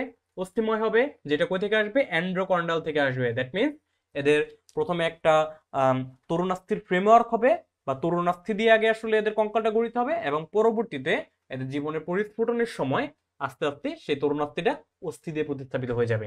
কেমন? এদের আইসটা হবে সাইক্লয়েড বা টিনয়েড প্রকৃতির। এদের পুচ্ছপাখনা হবে হোমোসার্কাল বা সমকৃতি দুটি অংশ নিয়ে গঠিত হবে। এদের বায়ুথলি বা পটকা উপস্থিত থাকবে। শ্বসন অঙ্গ হিসেবে থাকবে ফুলকা। কতগুলো থাকবে? 4 জোড়া থাকবে। পরবর্তীতে বললাম যে এদের নিষেকটা কেমন হবে? বহির্নিষেক। এই প্রক্রিয়া কি হবে? স্ত্রী মাছ পানিতে ডিম্বাণু ছাড়বে, তার উপর পুরুষ মাছ শুক্রাণু ছাড়বে। যেহেতু দেহের বাইরে নিষেক হচ্ছে, সেজন্য আমরা এদিকে বলবো বহির্নিষেক। আরেকটা জিনিস ইম্পর্টেন্ট, সেটা হচ্ছে ভাইয়া, এই যে অ্যাক্টিনোপ্টেজিস শ্রেণীর যে মাছ, হুম, স্পেশালি এই যে রুই মাছ বলো, বা তুমি ইলিশ মাছ বলো, বা তোমার আশেপাশে পরিচিত তুমি যত মাছের কথাই বলো, বেসিক্যালি দেখবে যে সকল মাছই বা সকল মাছের বৈশিষ্ট্যগুলো তোমার অ্যাক্টিনোপ্টেজি পর্বের সাথে, সরি, অ্যাক্টিনোপ্টেজি শ্রেণীর সাথে মিলে যাচ্ছে। তার মানে কি হচ্ছে? তার মানে জীবিত যত মাছ আছে বা আমাদের অ্যাভেলেবেল যত মাছ আমরা পাই, তার বেশিরভাগই হচ্ছে এই অ্যাক্টিনোপ্টেজিস শ্রেণীর। ওকে, তো সেক্ষেত্রে আমরা বলতে পারি যে সংখ্যাটা কেমন বলতে পারি যে জীবিত মাছের, হ্যাঁ, জীবিত মাছের জীবিত মাছের জীবিত মাছের কত পার্সেন্ট হবে ভাইয়া? জীবিত মাছের 96% বা 96 ভাগই হচ্ছে, 96 ভাগই হচ্ছে কি ভাইয়া? ভাগই এই পর্বের অন্তর্গত। কেমন? সরি, এই শ্রেণীর অন্তর্গত। ওকে, এই শ্রেণী অন্তর্গত। তো তোমরা হয়তো অনেকে আবার আচ্ছা বলি আগে, এই শ্রেণী অন্তর্গত। ওকে, তো তোমরা যখন রুই মাছটা পড়ো তখন হচ্ছে বলো অনেকে যে ভাই, আহ, এত কিছু থাকতে, এত মাছ থাকতে কেন আমরা রুই মাছটা পড়ি? তার কারণটা হচ্ছে এটাই যে পৃথিবীতে যত জীবিত মাছ রয়েছে তার 96% হচ্ছে অ্যাক্টিনোপ্টেজিস শ্রেণীর। আর এই অ্যাক্টিনোপ্টেজিস শ্রেণীর মধ্যে আমাদের জন্য সবচেয়ে কমন, সবচেয়ে অ্যাভেলেবেল মাছ হচ্ছে রুই মাছ। সেজন্য আমরা বেচারা রুই মাছকে নিয়ে পড়ি। কেমন? ওকে, তো তাহলে আমরা এর যদি এক্সাম্পল গুলো একটু দেখার চেষ্টা করি। দেখো, এক্সাম্পল আমি ডান পাশে দিয়ে রেখেছি। প্রথমটা কি? ইলিশ মাছ, তাই না? ইলিশ মাছ হচ্ছে আমাদের জাতীয় মাছ। তাহলে ইলিশ মাছের বৈজ্ঞানিক নাম কি হবে ভাইয়া? ইলিশ মাছের বৈজ্ঞানিক নাম হচ্ছে ট্র্যানুলোজা ইলিশা, তাই না? ট্র্যানুলোজা ইলিশা। যদি আমরা একটু লিখে দিই, ট্র্যানুলোজা দেন হচ্ছে ইলিশা, হ্যাঁ, ইলিশা, টেনুলোজা ইলিশা। তাছাড়া দেখো তো আরেকটা কি, যেটা আমাদের আসলে বেসিক্যালি ইন্টারমিডিয়েটে বিস্তারিত পড়তে হয়, সেটা হচ্ছে এই যে এটা কি? এটা হচ্ছে রুই মাছ। কেমন? তো রুই মাছের বইয়ের নাম কি? লাবিও রোহিতা, হ্যাঁ, লাবিও রোহিতা, লাবিও রোহিতা বা রুই মাছ। তাছাড়া দেখো তো আমি আরো কয়েকটা ফিগার দিয়ে রেখেছি, তার মধ্যে এই ফিগারটা একটু স্পেশাল ইম্পর্টেন্ট, কারণ এটার বৈজ্ঞানিক নামটা হচ্ছে আহ, উম, তোমরা যখন ভর্তি পরীক্ষাগুলো দিতে যাবে, কিংবা তোমাদের যখন এসএসসি পরীক্ষা দিতে যাবে, তখন এক্ষেত্রে তুমি কোশ্চেন পেতে পারো, বা বেশ কয়েকবার চলে এসেছে, সেজন্য আমি এটা ইনক্লুড করেছি। হ্যাঁ, এটা হচ্ছে বেসিক্যালি লৈট্রা মাছ বলে না? লৈট্রা মাছ, এই লৈট্রা মাছ। কেমন? লৈট্টা মাছ, যেটা আরেকটা নাম হচ্ছে, আরেকটা নাম বলতে পারি, এটাকে বলা হয় বোম্বে ডাক। কেমন?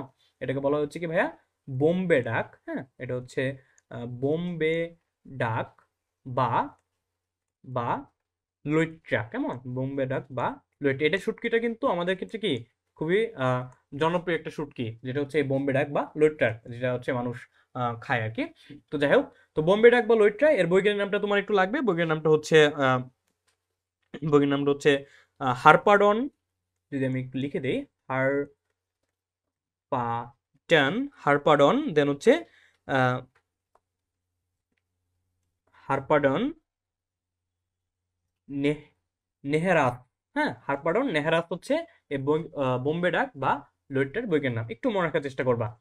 তারপরে দেখবা কি বলে এটাকে, আরেকটা খুবই জনপ্রিয় মাছ যেটা আসলে এখনকার দিনে খুবই জনপ্রিয় হচ্ছে, সেটা হচ্ছে পাঙ্গাস মাছ, তাই না? একটা পাঙ্গাস মাছের ফিগার দিয়ে রেখেছি, সেটা কিন্তু এই অ্যাক্টিনোপ্টেরিস শ্রেণীরই একটা মাছ। তো পাঙ্গাস মাছের বৈজ্ঞানিক নামটা লাগবে। পাঙ্গাস মাছের বৈজ্ঞানিক নামটা কি ভাইয়া?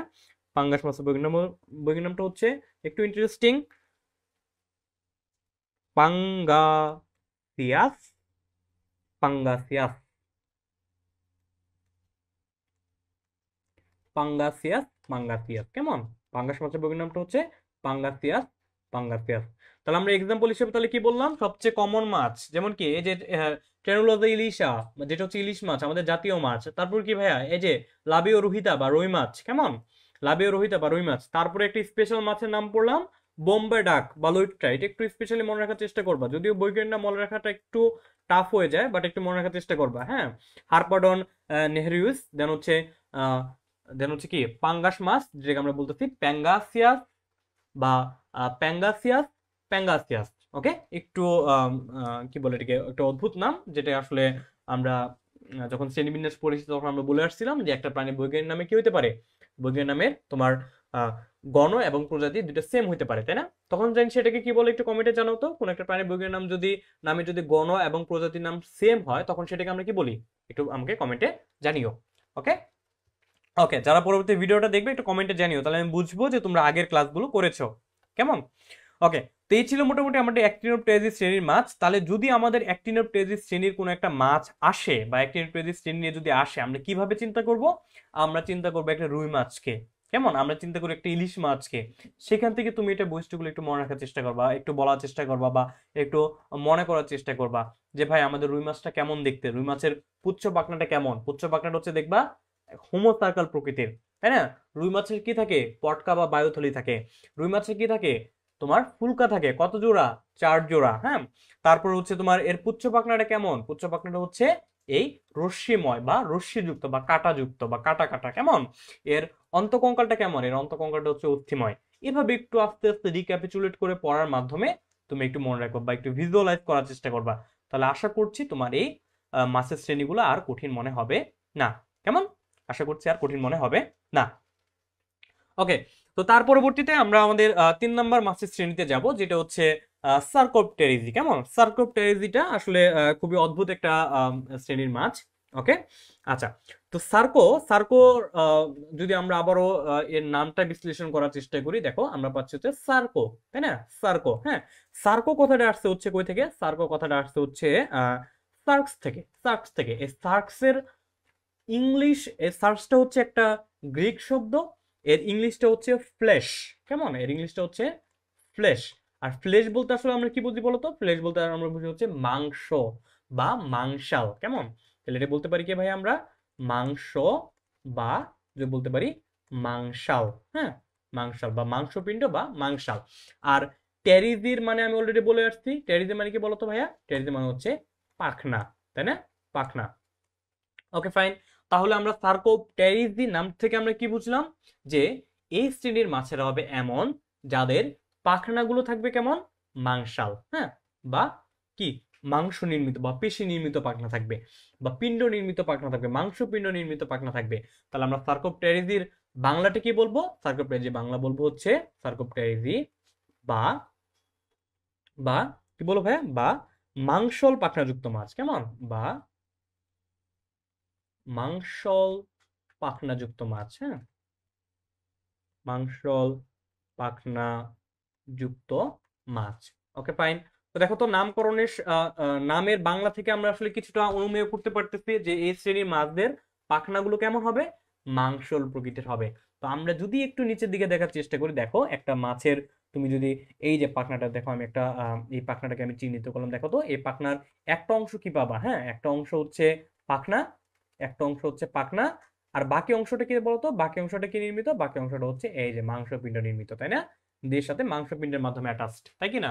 হ্যাঁ। তাহলে এটাকে আমরা কি বলবো? তাহলে এটাকে আমরা বলবো হচ্ছে মাংসল পাখনা বিশিষ্ট মাছ। বুঝতে পারছি? আচ্ছা। তাহলে আমরা এর নাম দেখে বুঝতেছি এই শ্রেণীর মাছটা কেমন হবে। এই শ্রেণীর মাছটা হবে মাংসল পাখনাযুক্ত মাছ। কেমন? তাহলে এই শ্রেণীর মাছটা কেমন হবে? মাংসল পাখনা বিদ্যমান থাকবে। কেমন? মাংসল পাখনা বিদ্যমান থাকবে। এই যে মাংসল পাখনা থাকার যে ব্যাপারটা না, এটাকে আবার সুন্দর আরেকটা টার্ম ইউজ করা হয় এটা বোঝানোর জন্য। সেটা কি বলা হয়? বলা হয় হচ্ছে লোভ। হ্যাঁ, বলা হয় হচ্ছে লোভ ফিন্ড, লোভ ফিন্ড ফিশ। কেমন? লোভ ফিন্ড ফিশ। এখন বলতে পারে লোভ মানে কি? লোভ মানে হচ্ছে আসলে মাংসপিণ্ড। হ্যাঁ, লোভ ফিন্ড ফিশ, লোভ ফিন্ড ফিশ বলতে কি বোঝাচ্ছে? মাংস পাখনাযুক্ত মাছ। ওকে, তাহলে আমরা সার্কোপ্টেরিজির নামে যথার্থটা বুঝলাম যে এই শ্রেণীর মাছেদের পাখনাগুলো কেমন হবে? মাংসল হবে, মাংসল প্রকৃতির হবে। বুঝতে পারছি? ওকে, ফাইন। বা আমরা এটাকে বলতে পারি মাংসল পাখনাযুক্ত মাছ বা পিণ্ডাকার পাখনাযুক্ত মাছও বলতে পারি। কেমন? মাংসল পাখনাযুক্ত মাছ বা পিণ্ডাকার পাখনাযুক্ত মাছও বলতে পারি। ওকে, তো এই মাছগুলো হচ্ছে এই শ্রেণীর যত মাছ রয়েছে, হ্যাঁ, এই মাছগুলো বেসিক্যালি আসলে এখন অনেকটা বিলুপ্তি প্রায়, অনেকটা বিলুপ্তি প্রায়। এগুলো আসলে আমাদের পৃথিবীতে সেই ডাইনোসরের যুগ থেকে চলে আসছে, ডাইনোসরের যুগ থেকে সার্ভাইভ করে আসতেছে। ওকে, বেশিরভাগ মাছই বিলুপ্ত হয়ে গেছে। মাত্র 8 প্রজাতির মাছ এই পৃথিবীতে এই পর্যন্ত জীবিত রয়েছে। কেমন? ওকে, এটা যদিও পরে বিস্তারিত বলবো। যাই হোক, তাহলে আমরা বুঝলাম যে মাংসল পাখনাযুক্ত মাছ। তাহলে দেহটা কেমন হবে বলতো? দেহটা এর যে অন্তকঙ্কালটা কেমন হবে? আমরা অন্তকঙ্কাল নিয়ে বলবো। এর অন্তকঙ্কালটা হবে ভাইয়া, অন্তকঙ্কাল হবে, অন্তকঙ্কালটা হবে কি? অন্তকঙ্কালটা হবে হচ্ছে অস্থিময়। হ্যাঁ, অন্তকঙ্কালটা হবে অস্থিময়। আবার আগের মতো কথা, এদের অন্তকঙ্কাল অস্থিময় এবং সেটা কেমন? সেটা হচ্ছে অ্যান্ড্রোকন্ডাল উৎস থেকে আসবে। কেমন? এটা কই থেকে আসবে ভাইয়া? সেটা হচ্ছে অ্যান্ড্রো না, অ্যান্ড্রোকন্ড্রাল। হ্যাঁ, সেটা অ্যান্ড্রোকন্ড্রাল উৎস থেকে আসবে। ওকে, উৎস থেকে আসবে, উৎস থেকে আগত। ওকে, ফাইন। তাহলে ভাই অ্যান্ড্রোকন্ডাল উৎস বলতে আমরা জানি কি বুঝেছিলাম? অ্যান্ড্রোকন্ডাল উৎস বলতে হচ্ছে এদের যে ফ্রেমওয়ার্কটা যে গঠিত হবে, সেই ফ্রেমওয়ার্কটা কি নির্মিত হবে? ফ্রেমওয়ার্কটা নির্মিত হবে হচ্ছে তরুণাস্থি দিয়ে। পরবর্তীতে সেই তরুণাস্থিটা অস্থিতে রূপান্তরিত হবে। কেমন? আচ্ছা, তারপরে যদি আমরা একটু বলার চেষ্টা করি যে এদের পুচ্ছ পাখনা নিয়ে একটু বলতে হবে, তাই না? এদের পুচ্ছ পাখনা বা লেজটা কেমন হবে এটা নিয়ে আমরা একটু বলবো। পুচ্ছ পাখনা বা লেজ, পুচ্ছ পাখনা বা লেজটা কেমন হবে দেখো তো। নিচে যে ফিগারটা রয়েছে, আমি যে 2-3টা ফিগার দিয়েছি মাছের, এগুলো দেখো তো। প্রত্যেকটা ক্ষেত্রে যদি আমরা জাস্ট যে কোনো একটা পিক করি, তাহলে আমি এই পাখনাটা আমরা পিক করলাম। হ্যাঁ, এই পাখনাটা পিক করলাম। দেখো তো পাখনাটা কেমন দেখতে? অনেকটা, পাখনাটা হচ্ছে অনেকটা এমন। এই যে দেখো তো, এমন না? এই সম্পূর্ণটা তো পাখনা, তাই না? তাহলে পাখনাটা দেখতে হচ্ছে অনেকটা, যদি আমরা আকৃতি বলি, তাহলে আকৃতিটা হচ্ছে অনেকটা এমন পাখনা গিয়ে কি হচ্ছে? এভাবে মিলিত হচ্ছে, তাই না? এভাবে মিলিত হচ্ছে। ওকে, এভাবে মিলিত হচ্ছে। এটা হচ্ছে এদের পাখনার একটা বেসিক শেপ।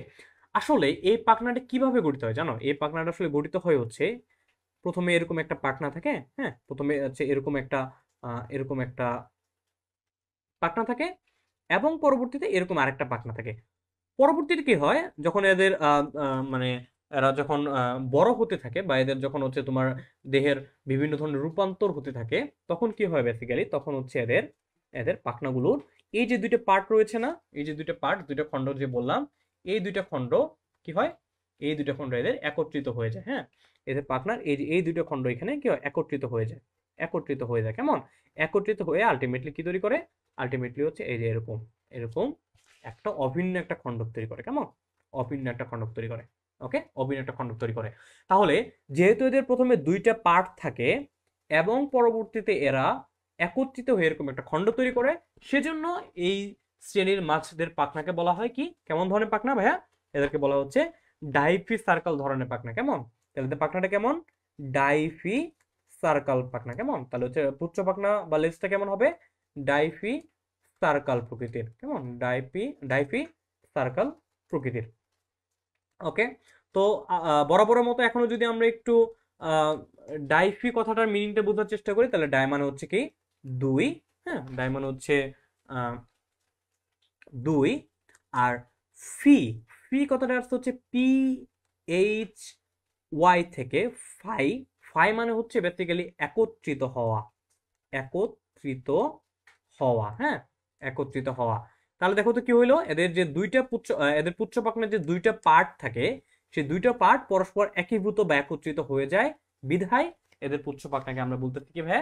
এদের পুচ্ছ পাখনাকে বলতেছি আমরা ডাইফি সার্কেল ধরনের পুচ্ছ পাখনা। বুঝতে পারছি কেন ডাইফি সার্কেল নামটা হইলো? হ্যাঁ, আশা করি বুঝতে পেরেছি। কেমন? ওকে, তারপর যদি আমরা দেখি পুচ্ছ পাখনা ডাইফিস সার্কেল বললাম, তার পরবর্তীতে এদের আর কি বৈশিষ্ট্য থাকতে পারে, আমরা যদি আরেকটা স্লাইড নেই। তারপর দেখো পুচ্ছ পাখনার পরে আমরা বলবো হচ্ছে এদের আইস। হ্যাঁ, পুচ্ছ পাখনা পরে এদের বলবো হচ্ছে আমরা আইস। তাহলে এদের আইসটা কেমন ভাইয়া? এদের আইসটা কেমন? এদের আইসটি একটু ইন্টারেস্টিং। এদের আইসটা হচ্ছে কেমন ভাই? এদের আইসটা হচ্ছে গ্যানোয়েড প্রকৃতির। কেমন, একটু মনে রাখার চেষ্টা করবে। এদের আইসটা হচ্ছে গ্যানোয়েড প্রকৃতির। হ্যাঁ, গ্যানোয়েড প্রকৃতির, গ্যানোয়েড প্রকৃতির। ওকে, বা গ্যানোয়েড প্রকৃতির। আচ্ছা, এই যে দেখো আমি নিচে গ্যানোয়েড প্রকৃতির আইসের কিছু ফিগার দিয়ে রেখেছি। কেমন, গ্যানোয়েড প্রকৃতির আইস কিছু ফিগার দিয়ে রেখেছি। আবার এই যে দেখো গ্যানোয়েড প্রকৃতির একটা ফিগার আছে। বেসিক্যালি এই যে গ্যানোয়েড যে আইস রয়েছে, তার গাঠনিক উপাদান হিসেবে দুইটা জিনিস থাকে। দুইটা জিনিস থাকে। কি কি থাকে?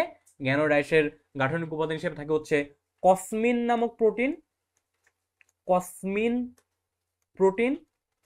আর কি থাকে ভাইয়া? কসমিন প্রোটিন, আর কসমিন নামক এক ধরনের প্রোটিন। আর আমাদের দাঁতের যে গাঠনিক উপাদান, আমাদের দাঁত জানি কি দিয়ে গঠিত? ডেন্টিন দিয়ে গঠিত, তাই না? ডেন্টিন নামক আমাদের দাঁতের একটা লেয়ার রয়েছে। তাহলে আমরা ওই ডেন্টিনে আবার হচ্ছে এদের সার্কোপ্লাজমি শ্রেণীর মাছের আইস গঠনে কাজে লাগবে বা আইস গঠনে ব্যবহৃত হবে। তাহলে এদের আইসটা হচ্ছে গ্যানোয়েড প্রকৃতির। এই গ্যানোয়েড প্রকৃতির আইসটা আবার কি নির্মিত থাকে ভাইয়া? এরা হচ্ছে কসমিন নামক প্রোটিন আর হচ্ছে কি, আর হচ্ছে ডেন্টিন নির্মিত। কেমন, তাহলে কসমিন নামক প্রোটিন এবং ডেন্টিন নির্মিত। কেমন, তাহলে এই গ্যানোয়েড প্রকৃতির আইসটা কেমন হবে? কসমিন নামক প্রোটিন এবং ডেন্টিন নির্মিত। যেহেতু এদের আইসটা হচ্ছে কসমিন নামক প্রোটিন দিয়ে নির্মিত, সেজন্য এই আইসকে কি বলা হয়? এই আইসকে বলা হচ্ছে কসময়েড আইস। কেমন, কি আইস ভাইয়া? কসময়েড আইস। ওকে, কসময়েড আইস। বুঝতে পারছি কেন কসময়েড আইস নাম হয়েছে? বুঝতে পারছি। আচ্ছা, তারপর যদি একটু বলি, এই যে তুমি যে ডান পাশে আইসটা দেখতে পাচ্ছ, দেখো তো এর দুইটা পার্ট দেখা যাচ্ছে না? এই যে পিছনের দিকে যে পার্টটা, এটা কেমন? এটা অনেকটা আমাদের কি বলতে পারি, এটা অনেকটা গাঢ় না? এবং সামনের দিকে যে আইসটা রয়েছে সেটা কি? সেটা অনেকটা ট্রান্সপারেন্ট বা স্বচ্ছ প্রকৃতির না? ট্রান্সপারেন্ট প্রকৃতির যে পার্টটুকু রয়েছে, এটা বেসিক্যালি হচ্ছে কসমিন নামক প্রোটিন নির্মিত। ওকে, আর এই যে পিছনের যে পার্টটুকু রয়েছে, এটা নির্মিত হচ্ছে ডেন্টিন দিয়ে। কেমন, এটা নির্মিত হচ্ছে ডেন্টিন দিয়ে। বুঝতে পারছি, এটা নির্মিত হচ্ছে ডেন্টিন দিয়ে। ওকে, তাহলে আইস হচ্ছে গ্যানোয়েড প্রকৃতির। এদের কি থাকবে? কসমিন নামক প্রোটিন এবং ডেন্টিন নির্মিত আইস থাকবে। ওকে, আচ্ছা, তারপর আমরা আইস বললাম, তারপর কি বলতে পারি দেখো তো? এদের ক্ষেত্রে কি থাকবে বলো তো ভাইয়া? এদের ক্ষেত্রে তোমার কি থাকবে? এদের ক্ষেত্রে হচ্ছে বায়ুথলি বা পটকা থাকবে। যেহেতু এদের লেজটা কেমন, লেজটা দেখো, যদিও লেজটা মাংস নির্মিত বা মাংস নির্মিত, বাট লেজটা কি অনেক ছোট বা অনেক কি দুর্বল, দুর্বল প্রকৃতির লেজ বিদায় এরা যখন সমুদ্রে কিংবা পানির বিভিন্ন গভীরতা যাতায়াত করবে, তাহলে তাদের কি লাগবে? সহায়ক কোনো কিছু লাগবে বা কোনো কিছু সহায়তা লাগবে। কিসের সহায়তা লাগবে? লাগবে হচ্ছে এদের কি বায়ুথলি বা পটকা সহায়তা লাগবে, তাই না? তাহলে আমরা কি বলবো? এদের বায়ুথলি বা পটকা বিদ্যমান। কেমন, বায়ুথলি বা কি থাকে? পটকা থাকে। ওকে, বায়ুথলি বা পটকা থাকে। ওকে, ফাইন। তারপরে আমরা কি বলতে পারি বলতো? এদের বায়ুথলি বা পটকা পেলাম। তাহলে তারপর চলে আসে এদের শ্বসন অঙ্গ হিসেবে কি থাকবে, তাই না? তাহলে এদের শ্বসন অঙ্গ হিসেবে কি থাকবে বলতো? শ্বসন অঙ্গ হিসেবে আমরা কি পাবো? আচ্ছা, তো যেহেতু মাছ, দেখো একটু মনে রাখবে এখানে, যেহেতু এরা মাছ, তাহলে অবশ্যই তাদের শ্বসন অঙ্গ হিসেবে কিছু মাছের কি থাকবে? কিছু মাছের ক্ষেত্রে থাকবে হচ্ছে অবশ্যই ফুলকা থাকবে। আশা করছি এটা নিয়ে তোমাদের কোনো ডাউট নেই। কিন্তু এই সকল মাছের ফুলকার পাশাপাশি কিছু কিছু প্রজাতির মাছের কি থাকবে? কিছু কিছু প্রজাতির মাছের ফুসফুস পর্যন্ত বিদ্যমান থাকবে। কেমন, কিছু কিছু প্রজাতির মাছের কি থাকবে? ফুসফুস থাকবে। এটা একটু তোমার কাছে অদ্ভুত লাগতে পারে যে মাছেরও ফুসফুস আছে। আমি একটু পরে বলতেছি ডিটেলস। তাহলে কি বললাম? তাহলে শ্বসন অঙ্গ হিসেবে ফুলকা থাকতে পারে, আর স্পেশালি এদের কিছু কিছু মাছের ফুসফুস থাকতে পারে। তাহলে কাদের ফুসফুস থাকবে বলতো? যাদেরকে আমরা বলবো হচ্ছে ল্যাংফিশ। হ্যাঁ, যাদের ল্যাংফিশ যারা, তাদের হচ্ছে কি থাকবে ভাইয়া? ফুসফুস থাকবে। ওকে, আচ্ছা, এখন আমি বলি যে ফুসফুস থাকার তাৎপর্যটা কি। দেখো, আমরা যখন সেই পরিফেরা থেকে পড়ে আসতেছিলাম না, পরিফেরা থেকে তোমাদের কর্ডাটা পর্যন্ত পড়েছি আমরা, কেন পরিফেরাকে 1 নম্বরে বলেছিলাম, কেন নিডারিয়া 2 নম্বরে ছিল, কেন প্লাটিহেলমিনথেস 3 নম্বরে ছিল, এবং এই যে কর্ডাটা পর্বটাকে আমরা কেন সবার শেষে রেখেছিলাম? একটা কারণ ছিল। কি কারণ ভাইয়া? একটা অনুন্নত থেকে উন্নত বৈশিষ্ট্যের দিকে যাওয়ার প্রবণতা ছিল আমাদের মাঝে, তাই না? যে আমরা পরিফেরা পর্বের প্রাণীরা ছিল একটু অনুন্নত, তার চেয়ে একটু উন্নত ছিল নিডারিয়া পর্বের প্রাণীরা, তার চেয়ে একটু উন্নত ছিল হচ্ছে প্লাটিহেলমিনথেস। এভাবে আস্তে আস্তে তোমার মলাস্কা, অ্যানেলিডা, আর্থ্রোপোডা, একানোডার্মাটা এবং সর্বশেষ আমরা পেলাম কর্ডাটাকে। তো কর্ডাটার অধীনে ভার্টিব্রেটাতে গেলাম। সেখানে আসার পর আবার আমরা যে উপপর্ব পেয়েছিলাম ভার্টিব্রেটার, কোনটা পেয়েছিলাম ভাইয়া? একটা হচ্ছে একটা ছিল হচ্ছে ইউরোকর্ডাটা, সরি, আমরা কর্ডাটা পর্বে 3টি উপপর্ব পেয়েছিলাম। একটা ছিল হচ্ছে ইউরোকর্ডাটা, দেন সেফালোকর্ডাটা, তারপর ছিল ভার্টিব্রেটা। তো এগুলোকে আমরা একটু ক্রমানুযায়ী বা আমরা একটু সিরিয়ালি বলেছিলাম। কেন? কারণ এটা হচ্ছে কি একটা অনুন্নত থেকে উন্নত বৈশিষ্ট্যের দিকে এসেছিলাম। তারপর যখন আমরা ভার্টিব্রেটা উপপর্বে গেলাম, সেখানে আবার 2টা সুপার ক্লাস পেলাম, সাইক্লোস্টোমাটা, ন্যাথোস্টোমাটা। কোনটা উন্নত? ন্যাথোস্টোমাটা। সেই জন্য আমরা ন্যাথোস্টোমাটাকে সুপার ক্লাস 2 বলেছি। এখন সুপার ক্লাস 2 এর অধীনে যে ক্লাসগুলো রয়েছে, যে 7টা ক্লাসের কথা আমরা বললাম, অর্থাৎ কন্ড্রিকথিস, অ্যাক্টিনোপ্টেরিজি, সার্কোপটেরিজি, অ্যামফিবিয়া, রেপ্টালিয়া, অ্যাভিস, মাম্মালিয়া, এই যে 7টা ক্লাসের কথা আমরা বলেছি, এই 7টা ক্লাসকে কেন আমরা এই ওয়ার্ডারে মেনটেন করেছি বা কেন আমরা এই ক্রম অনুযায়ী সাজিয়েছি? কারণ এখানে কন্ড্রিকথিস যে ক্লাসটা রয়েছে তারা হবে একটু অনুন্নত। অনুন্নত মানে কি? তাদের তারা হচ্ছে কি একটা নির্দিষ্ট হয়তোবা সেটা পরিবেশের ভিতর সীমাবদ্ধ থাকবে, কিংবা তাদের দৈহিক গঠনের ভিতর সীমাবদ্ধতা থাকবে। কেমন? যেহেতু দেখো কন্ড্রিকথিস, অ্যাক্টিনোপ্টেরিজি, সার্কোপটেরিজি এরা হচ্ছে মাছ, জলে বাস করবে। পরবর্তীতে আমরা জানি কি পেয়েছিলাম? অ্যামফিবিয়া পেয়েছিলাম না, উভয়চর, যে যারা ভাই জলে বাস করবে, পাশাপাশি তারা স্থলে ওঠার চেষ্টা করবে। কেমন? পরবর্তীতে কি পেয়েছিলাম? উভয়চরের পরে পাবো আমরা কি? স্থলচর। স্থলচরের ভিতরে কোনটা পেলাম? স্থলচরের ভিতরে পেলাম হচ্ছে যে যেটাকে আমরা বলতেছি হচ্ছে র্যাপটাইলিয়া বা সরীসৃপ। তারপরে আমরা স্থলচরের পরে আমরা কি পাবো? আমাদের বাসনা কি হবে? আকাশে ওড়ার বাসনা হবে, সেক্ষেত্রে পেলাম এভিস, এবং সর্বশেষ হচ্ছে মামালিয়া। ওকে, তো তুমি যদি এই ক্রমটা একটু খেয়াল করো, দেখবা যে আমরা প্রথমে জলে ছিলাম, স্থলে গেলাম, আকাশে উড়লাম। দ্যাট মিনস আমরা অনুন্নত থেকে আস্তে আস্তে উন্নত বৈশিষ্ট্যের দিকে যাচ্ছি। তেমনি তেমনি এই যে সার্কোপটেরিজি শ্রেণীর যে মাছেরা রয়েছে, তারা বাকি 2টা প্রজাতির মাছ অর্থাৎ কন্ড্রিকথিস, অ্যাক্টিনোপ্টেরিজির চেয়ে একটু উন্নত বৈশিষ্ট্য ধারণ করবে। কেমন? কন্ড্রিকথিস এবং অ্যাক্টিনোপ্টেরিজি মাছ শুধুমাত্র জলে সীমাবদ্ধ থাকলেও এই সার্কোপটেরিজি শ্রেণীর মাছরা জল এর পাশাপাশি এরা কিছুটা কি করবে? কিছুটা ডাঙায় প্রভাব বিস্তার করার চেষ্টা করবে। বুঝতে পারছি? দেখো তো এদের কি আছে ভাইয়া? এদের হচ্ছে কি বলেছি যে এদের মাংসল পাখনা রয়েছে, তাই না? মাংসল পাখনা মিন্স কি? মাংসল পাখনা মিন্স এদের পাখনাতে স্ট্রেংথ বেশি, শক্তি বেশি। তাহলে এরা কি করতে পারবে? পাখনাটাকে তারা পায়ের মতো ব্যবহার করে স্থলে চলাচল করতে পারবে। ওকে, তার মানে তারা কি করতে পারবে? এরা হচ্ছে তাদের যে পাখনাটা রয়েছে সেটাকে তারা পায়ের মতো ব্যবহার করে স্থলে যাতায়াত করতে পারবে। যেটা আমি, তুমি নিচে যদি ফিগার দুটো দেখো, এই যে 2 নাম্বার যে ফিগারটা রয়েছে, নিচে 2 নাম্বার যে ফিগারটা রয়েছে এবং 3 নাম্বার যে ফিগারটা রয়েছে, এই দুটো ফিগারে দেখো তো সামনের দুটো কি পায়ের মতো মনে হচ্ছে না? পায়ের মতো মনে হচ্ছে না? পিছনের দুটো কি এটাও 2টা পায়ের মতো মনে হচ্ছে না? আবার এই ক্ষেত্রে দেখো সামনের 2টা পায়ের মতো, আবার সামনের 2টা পায়ের মতো এবং পিছনের 2টা পায়ের মতো মনে হচ্ছে। তার মানে এদের আসলে প্রবণতাটা কেমন? এদের প্রবণতা হচ্ছে এরা চেষ্টা করতেছে জল থেকে স্থলে ওঠার। তাহলে জল থেকে স্থলে উঠলে কি হবে? এদের শ্বসনাঙ্গে পরিবর্তন আসবে। জলে যখন ছিলাম ছিল ফুলকা, স্থলে উঠতেছি থাকবে কি? ফুসফুস। তাহলে এদের ফুসফুস ডেভেলপ করবে কিছু কিছু প্রজাতিতে। আর যাদের ফুসফুস থাকবে বা লাংস থাকবে, ফুসফুস ইংলিশ হচ্ছে লাংস, তাহলে যাদের ফুসফুস কিংবা লাংস থাকবে তাদেরকে আমরা বলবো হচ্ছে ল্যাংফিশ। বুঝতে পারছি? আশা করছি ক্লিয়ার ব্যাপারটা। ওকে, যদি অনেক ডিটেলসে বললাম তো আশা করছি তোমাদের এটা নিয়ে বুঝতে আর কোনো সমস্যা নেই। ওকে, তাহলে শ্বসন অঙ্গ হিসেবে কি পেলাম? ফুলকা, আর কিছু কিছু ক্ষেত্রে ফুসফুস পাবো। কাদের ক্ষেত্রে পাবো? আমরা পাবো হচ্ছে শুধুমাত্র ল্যাং ফিশের ক্ষেত্রে। কেমন? এক্সাম্পল একটু পরে যাচ্ছি। তাছাড়া আর কি থাকবে বলতো? যেহেতু এদের হচ্ছে এরা বললাম ন্যাথোস্টোমাটা প্রকৃত চোয়াল থাকবে, তাহলে কি থাকবে? প্রকৃত চোয়াল থাকবে, যদি এটা আগে বলা উচিত ছিল। হ্যাঁ, প্রকৃত চোয়াল থাকবে এবং কি থাকবে? প্রকৃত চোয়াল থাকবে এবং চোয়ালে কি থাকবে ভাইয়া? এবং চোয়ালে দাঁত থাকবে। কেমন? প্রকৃত চোয়াল থাকবে এবং চোয়ালে দাঁত থাকবে। হ্যাঁ, চোয়ালে দাঁত থাকবে, যেটা বেসিক্যালি 3টা শ্রেণীর প্রাণীর ক্ষেত্রে সত্য। আমি যদি আগের গুলো বলি, অর্থাৎ কন্ড্রিকথিস, অ্যাক্টিনোপ্টেরিজি এবং এর পরবর্তী সার্কোপটেরিজি, 3টার ক্ষেত্রে কি থাকবে? এদের চোয়ালে দাঁত বিদ্যমান থাকবে। বুঝতে পারছি? আচ্ছা, তাহলে আমরা কি পেলাম? যে বায়ুথলি পেলাম, শ্বসন অঙ্গ পেলাম, দেন হচ্ছে আমরা চোয়ালে দাঁতের কথা বললাম। হ্যাঁ, তাহলে মোটামুটি এই ছিল হচ্ছে আমাদের আচ্ছা, আরেকটা ব্যাপার হচ্ছে দেখো, এরা যেহেতু কি বলে এটাকে, আমাদের অ্যাক্টিনোপ্টেরিজিস একটু উন্নত প্রাণী, একটু উন্নত বলতে পারি আমরা। তাহলে এদের ক্ষেত্রে কি হইতে পারে? আমরা কন্ড্রিকথিসের ক্ষেত্রে বলেছিলাম অন্তঃনিষেক হবে, অ্যাক্টিনোপ্টেরিজির ক্ষেত্রে বলেছি হচ্ছে বহির্নিষেক হবে।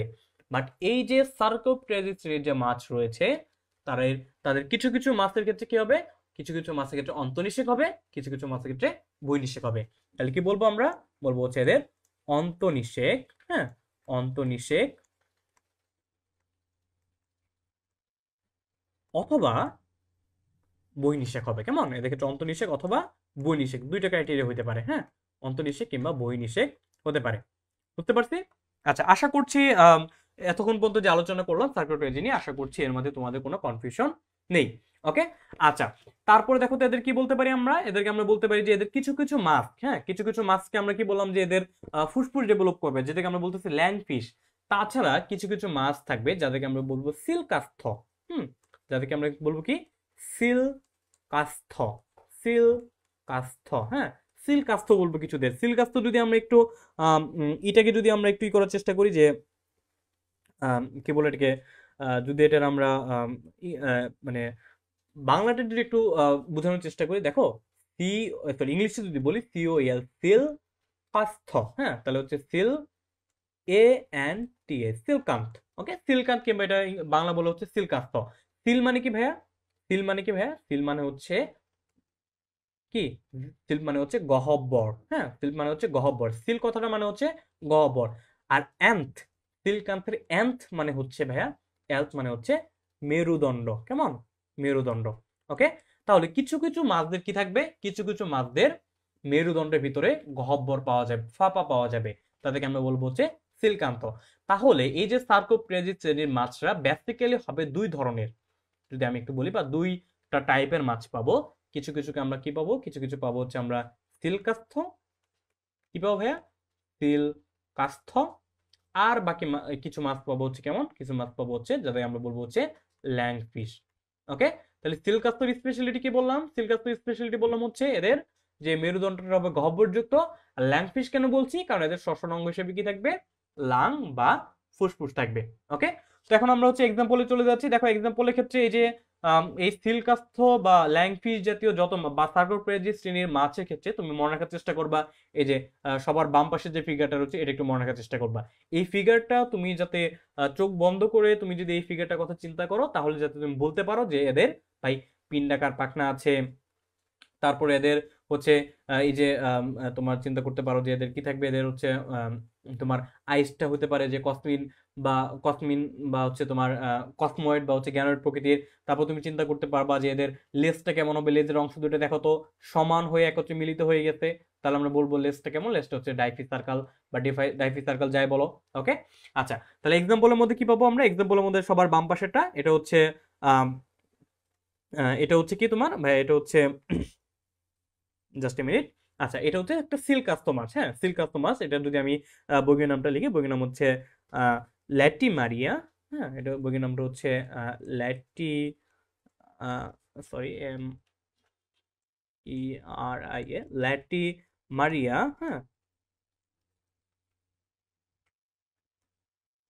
কলামনি, হ্যাঁ, তাহলে বইয়ের নামটা হচ্ছে কি ল্যাটিমারিয়া ক্যালামনি। ওকে, ল্যাটিমারিয়া ক্যালামনি।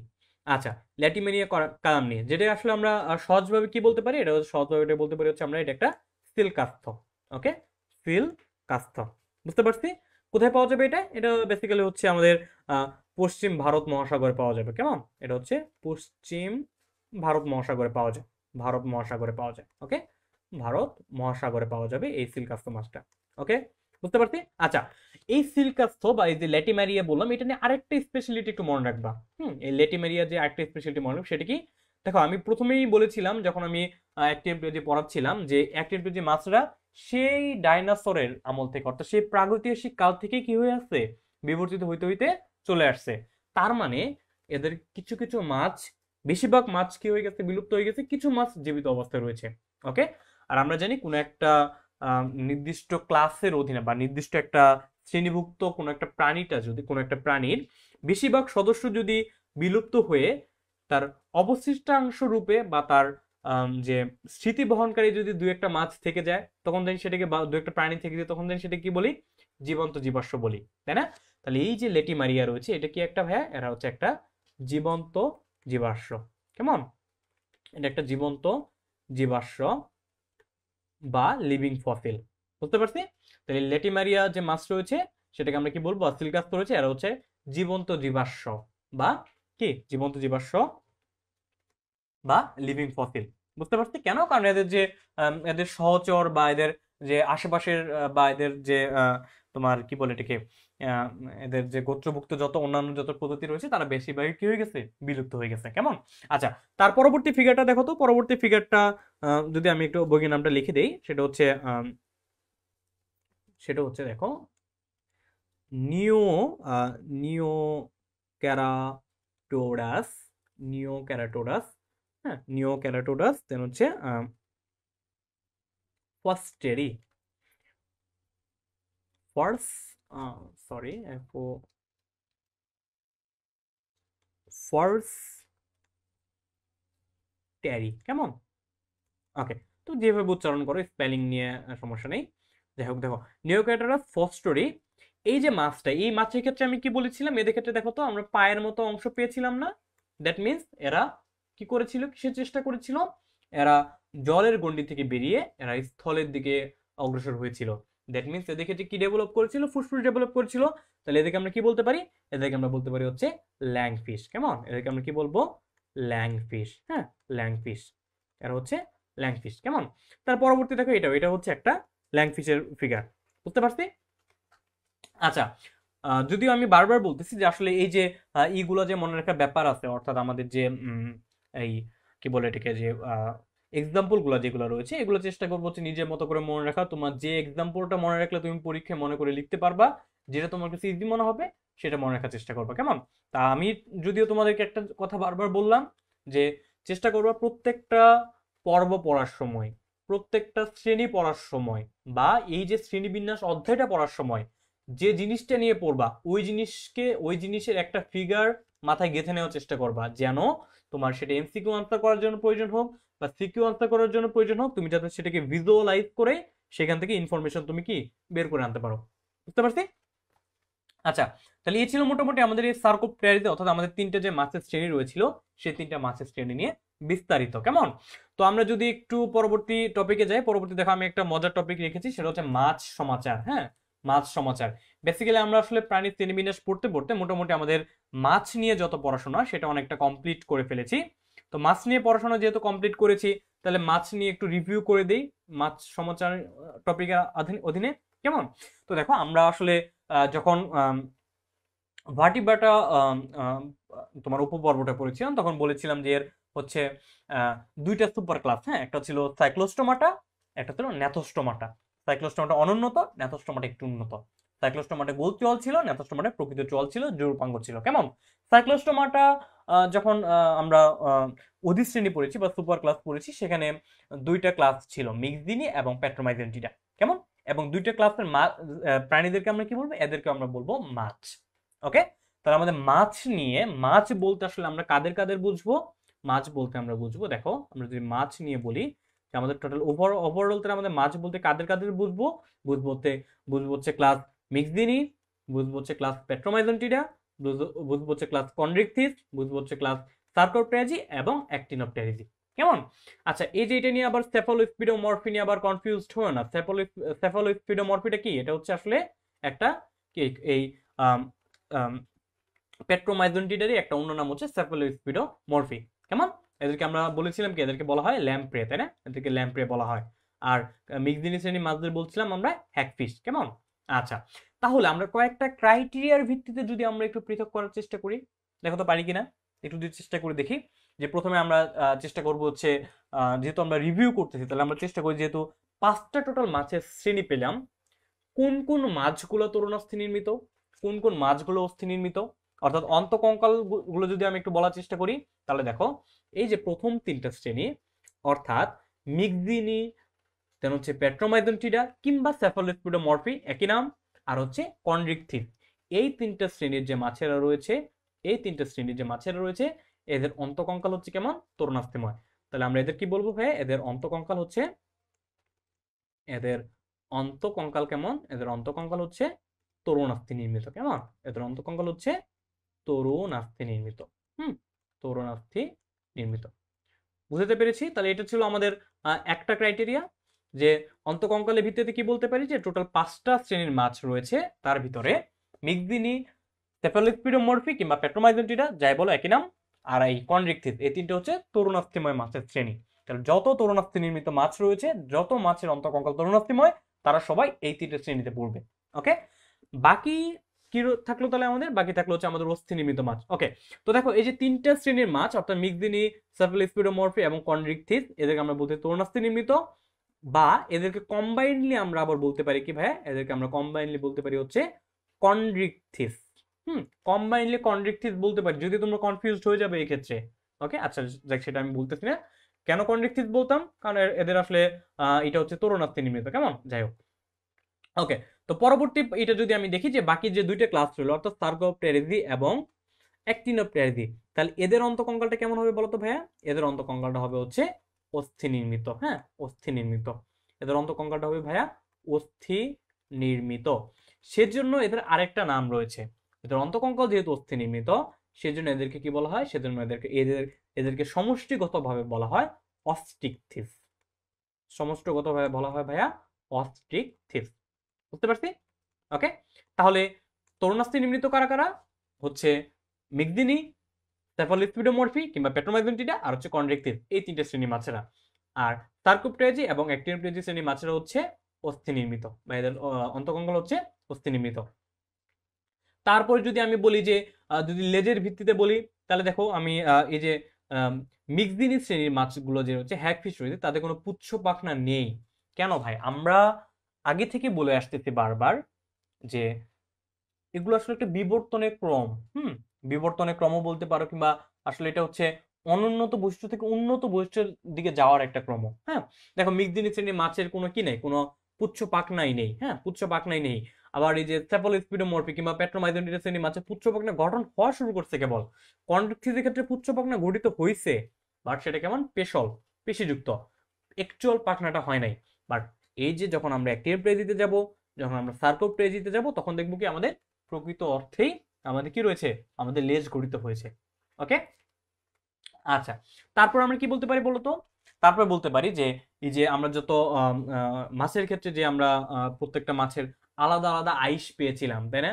এই যে মিগদিনি, এটাকে হ্যাগফিশ কেন বলেছিলাম? কারণ এর দেহটা পিচ্ছিল। দেখো তো, যার দেহ পিচ্ছিল হবে তার দেহে কি আইস থাকবে? না, তার দেহে আইস থাকবে না। সেফালোস্পিরোমরফি দেহ পিচ্ছিল, এদের দেহ কোনো আইস নেই। বাট কনড্রিকথিসের ক্ষেত্রে যখন আমরা যাব, তখন আমরা আইস পেয়েছিলাম কোন প্রকৃতির ভাইয়া? এদের ক্ষেত্রে পেয়েছিলাম আমরা প্ল্যাকয়েড ধরনের। যখন আমরা অ্যাক্টিনোপটেরিজি পড়েছি, তখন আমরা জেনেছি এদের আইস কেমন? হয় সাইক্লয়েড, না হয় টিনয়েড প্রকৃতির। যখন আমরা সার্কোপটেরিজি পড়েছি, তখন আমরা বলেছি এদের আইসটা কেমন?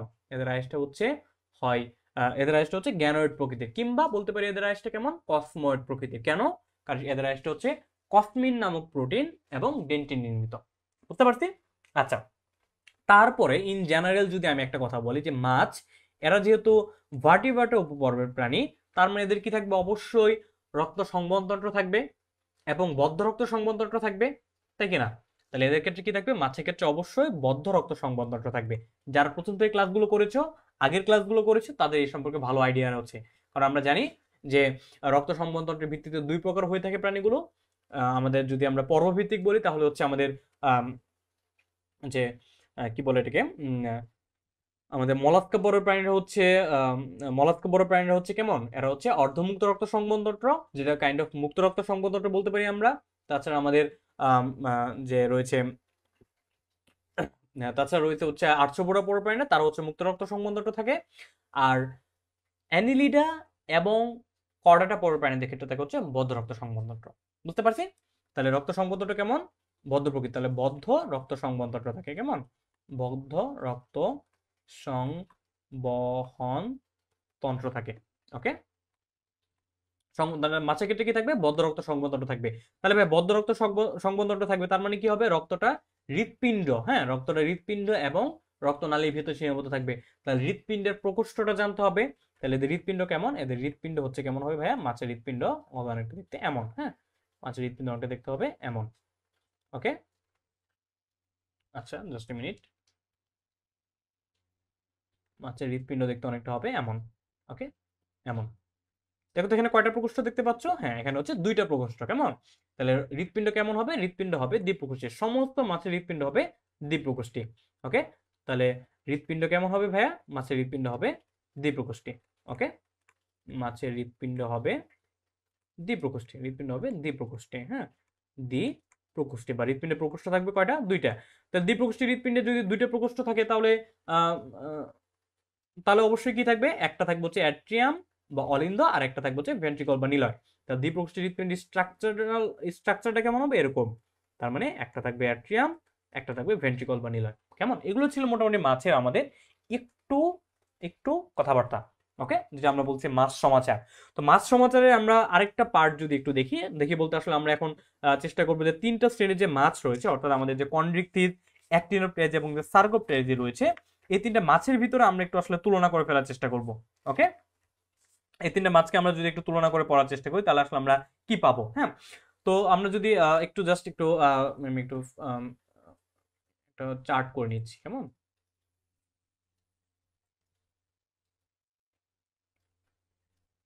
ওকে,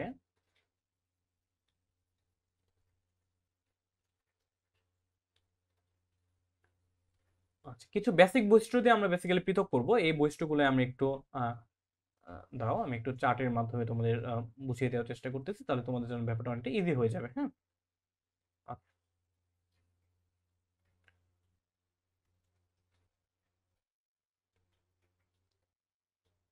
তাহলে আমরা বেসিক্যালি মাছের তিনটা প্রধান পর্ব নিয়ে পড়বো, কেমন?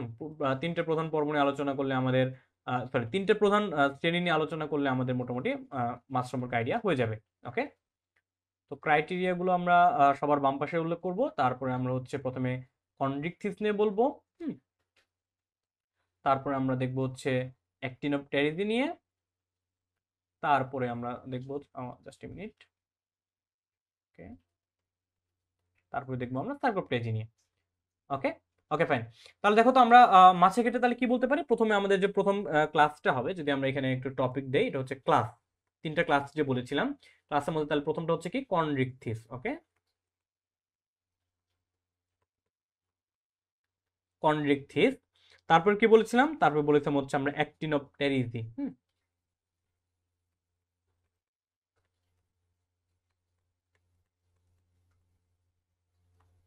অ্যাক্টিনোপ্টেরিজি। তারপর আমরা কি পেয়েছিলাম ভাইয়া? তারপর পেয়েছিলাম হচ্ছে সার্কোপ্টেরিজি।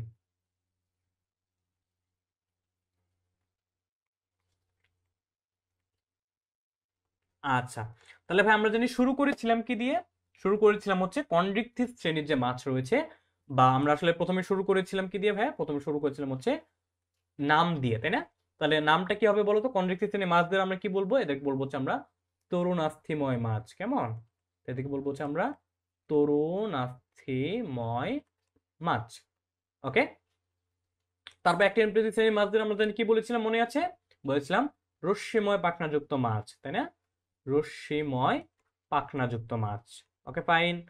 তারপরে আমরা আহ সার্কোপ্রেজি শ্রেণীর মাছদের কি বলেছিলাম? বলেছিলাম আমরা পিণ্ডাকার পাখনাযুক্ত মাছ কিংবা মাংসল পাখনাযুক্ত মাছ। পিণ্ডাকার বা মাংসল পাখনাযুক্ত মাছ, তাই না? পিণ্ডাকার বা মাংসল পাখনাযুক্ত মাছ। ওকে, ফাইন। তারপর আমরা কি পেয়েছিলাম বলতো? তারপর আমরা পেয়েছিলাম হচ্ছে প্রথমে আমরা বললাম হচ্ছে এদের নাম। তাহলে এদের অন্য নাম কি হবে? বা আমরা যদি সরাসরি টপিক দিয়ে দিই নাম, তার নাম হবে কন্ডাক্টিভিতে হচ্ছে তরুণাস্থিময়, তারপর অ্যাক্টিভিটি হচ্ছে রশ্মিময়, আর সার্কোপ্টেরিজি হচ্ছে পিণ্ডাকার কিংবা মাংসল পাখনাযুক্ত মাছ। ওকে, তারপরে আমরা কি বলবো? তারপর আমরা অন্তকঙ্কাল বলতে পারি। হ্যাঁ, তারপর হচ্ছে আমরা অন্ত কঙ্কাল বলবো। তাহলে বলো তো ভাইয়া, কন্ড্রিকথিসের অন্তকঙ্কালটা কেমন ছিল? কন্ড্রিকথিস শ্রেণীর মাছের অন্তকঙ্কাল ছিল হচ্ছে তরুণাস্থিময়। এটা আমরা নাম থেকে বুঝতেছি, তাই না? তরুণাস্থিময়। ওকে, তারপর আমাদের বলো তো অ্যাক্টিনোপ্টেরিজি শ্রেণীর মাছের অন্তকঙ্কাল কেমন ছিল? একটু মনে করার চেষ্টা করো তো, কেমন ছিল ভাইয়া? অস্থিময়। হ্যাঁ, অস্থিময়। তারপরে সার্কোপ্টেরিজি শ্রেণীর অন্তকঙ্কাল কেমন ছিল? সেটাও ছিল হচ্ছে অস্থিময়। কেমন? সেটাও ছিল হচ্ছে অস্থিময়। তারপর যদি আমরা একটু আইসের কথা চিন্তা করি, যদি আমরা একটু আইস নিয়ে চিন্তা করি, যে আমরা আইসের ভিত্তিতেও আমরা তিনটা মাছের ভিতরে ভিন্নতা পেয়েছিলাম, তাই না? আচ্ছা, আইসের ভিত্তিতে জানি কি পেয়েছিলাম? কন্ড্রিকথিস শ্রেণীর মাছে আইস কি ছিল? ছিল হচ্ছে, বলেছিলাম কর্নফ্লেক্স দিয়ে মনে রাখার জন্য। তাহলে কন্ড্রিকথিস শ্রেণীর মাছে আইস হচ্ছে প্ল্যাকয়েড ধরনের। কেমন? তাহলে কন্ড্রিকথিস শ্রেণীর মাছে আইস কোনটা? প্ল্যাকয়েড প্রকৃতির। বুঝতে পারছি? আচ্ছা, অ্যাক্টিনোপ্টেরিজি শ্রেণীর মাছের আইস কেমন? সাইক্লোয়েড প্রকৃতির। আর কি হতে পারে ভাইয়া? সাইক্লোয়েড ছাড়াও এদের কিছু কিছু প্রজাতির মাছের আইস হতে পারে সাইক্লোয়েড বা টিনয়েড প্রকৃতির, তাই না? সাইক্লোয়েড থাকতে পারে কিংবা টিনয়েড থাকতে পারে। দুইটা স্ট্রাকচারে জাস্ট একটু ভিন্নতা রয়েছে আর কি। টিনয়েড যে আইসগুলো রয়েছে সেগুলো আসলে একটু দেখতে চিরুনির মতো একটা প্রান্ত। ওকে, এগুলো আমরা ডিটেলসে পরে পড়বো। তারপর হচ্ছে সার্কোপটেরিজি কিংবা পিন্ডাকার যে পাখনাযুক্ত মাছের আইসটা কেমন? এদের আইস বলেছিলাম হচ্ছে কি ভাইয়া? গ্যানোয়েড প্রকৃতি, তাই না? গ্যানোয়েড প্রকৃতির। এই গ্যানোয়েড প্রকৃতির আইসের আরেকটা নাম কি ছিল?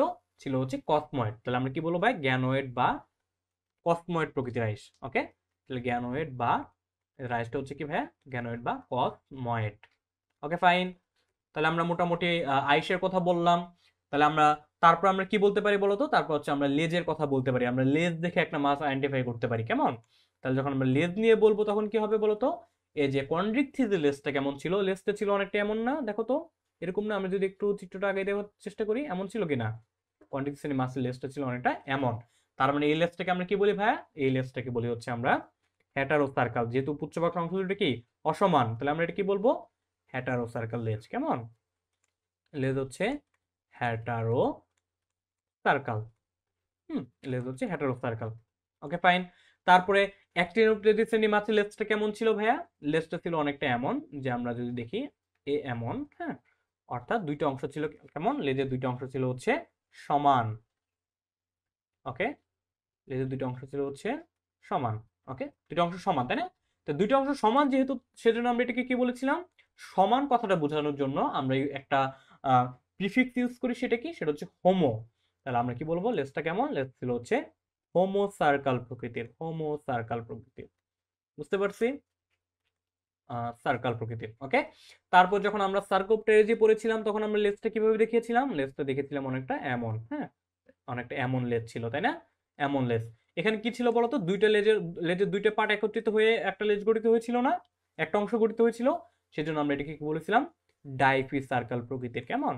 সেজন্য আমরা এটা লেজকে বলেছিলাম হচ্ছে ডাইফি সার্কাল লেজ ছিল, তাই না? মিলে গেছে?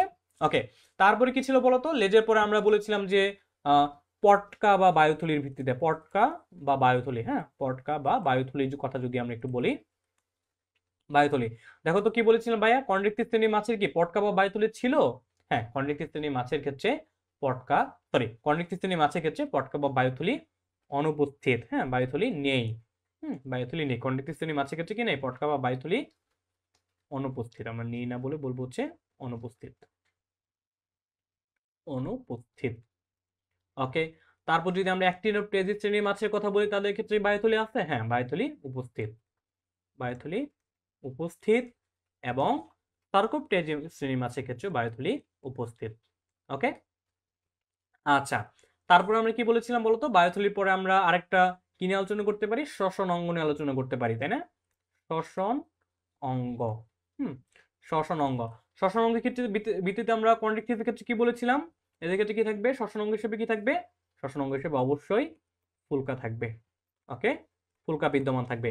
তারপরে বলতো রশ্মিময় পাখনাযুক্ত মাছ অর্থাৎ অ্যাক্টিনোপ্টেরিজের ক্ষেত্রে শ্বসন অঙ্গ হিসেবে কি থাকবে? অ্যাক্টিনোপ্টেরিজের ক্ষেত্রে শ্বসন অঙ্গ হিসেবে থাকবে। এদের ক্ষেত্রেও ফুলকা পাওয়া যাবে। ওকে, আর সার্কোপটেরিজের ক্ষেত্রে যেহেতু মাছ ফুলকা থাকবে কিছু প্রজাতির ক্ষেত্রে, আর ল্যাংফিশ যারা রয়েছে সেই ল্যাংফিশের ক্ষেত্রে স্পেশালি কি থাকবে? ল্যাংফিশের ক্ষেত্রে স্পেশালি থাকবে হচ্ছে ফুসফুস। কেমন? তাহলে ফুসফুস কার ক্ষেত্রে থাকবে বলতো? সার্কোপটেরিজ শ্রেণীর একটা প্রকরণ, যাকে আমরা বলি হচ্ছে ল্যাংফিশ। হ্যাঁ, ল্যাংফিশের ক্ষেত্রে আমরা ফুসফুসটা পাবো। কেমন? ওকে, তারপর দেখো তো আমরা আরো ক্রাইটেরিয়ার ভিত্তিতে ভাগ করতে পারি কিনা এই মাছগুলোকে? হ্যাঁ, পারি। যেমন ধরো আমরা নিষেকের প্রক্রিয়ার ভিত্তিতে পারি, তাই না? আমরা যদি একটু এক্সটেন্ড করে নিই, যে নিষেকের ভিত্তিতে কি বলতে পারি বলতো? এই কন্ড্রিক্টিভ শ্রেণী মাছদের নিষেকটা কেমন হয়? নিষেকের প্রকৃতি কেমন? নিষেকের প্রকৃতি হচ্ছে কন্ড্রিক্টিভ শ্রেণী মাছের ক্ষেত্রে হবে অন্তনিষেক। কেমন? কন্ড্রিক্টিভ শ্রেণী মাছের ক্ষেত্রে হবে হচ্ছে অন্তনিষেক। ওকে, অন্তনিষেক বিদ্যমান থাকবে। অন্তনিষেক হবে অর্থাৎ দেহের ভিতরে শুক্রাণু আর ডিম্বাণু মিলিত হবে, মিলিত জাইগোট তৈরি করবে। আর সার্কোপটেরিজ শ্রেণী মাছদের ক্ষেত্রে নিষেকটা কেমন হবে? নিষেক হবে বহিনিষেক। হ্যাঁ, নিষেক হবে কেমন? নিষেক হবে বহিনিষেক। আর যেটা সরি অ্যাক্টিনোপ্টেরিজ, সার্কোপটেরিজের ক্ষেত্রে কি হবে? সার্কোপটেরিজের ক্ষেত্রে হবে অন্তনিষেকও হতে পারে, কিছু কিছু মাছের ক্ষেত্রে অন্তনিষেক হবে,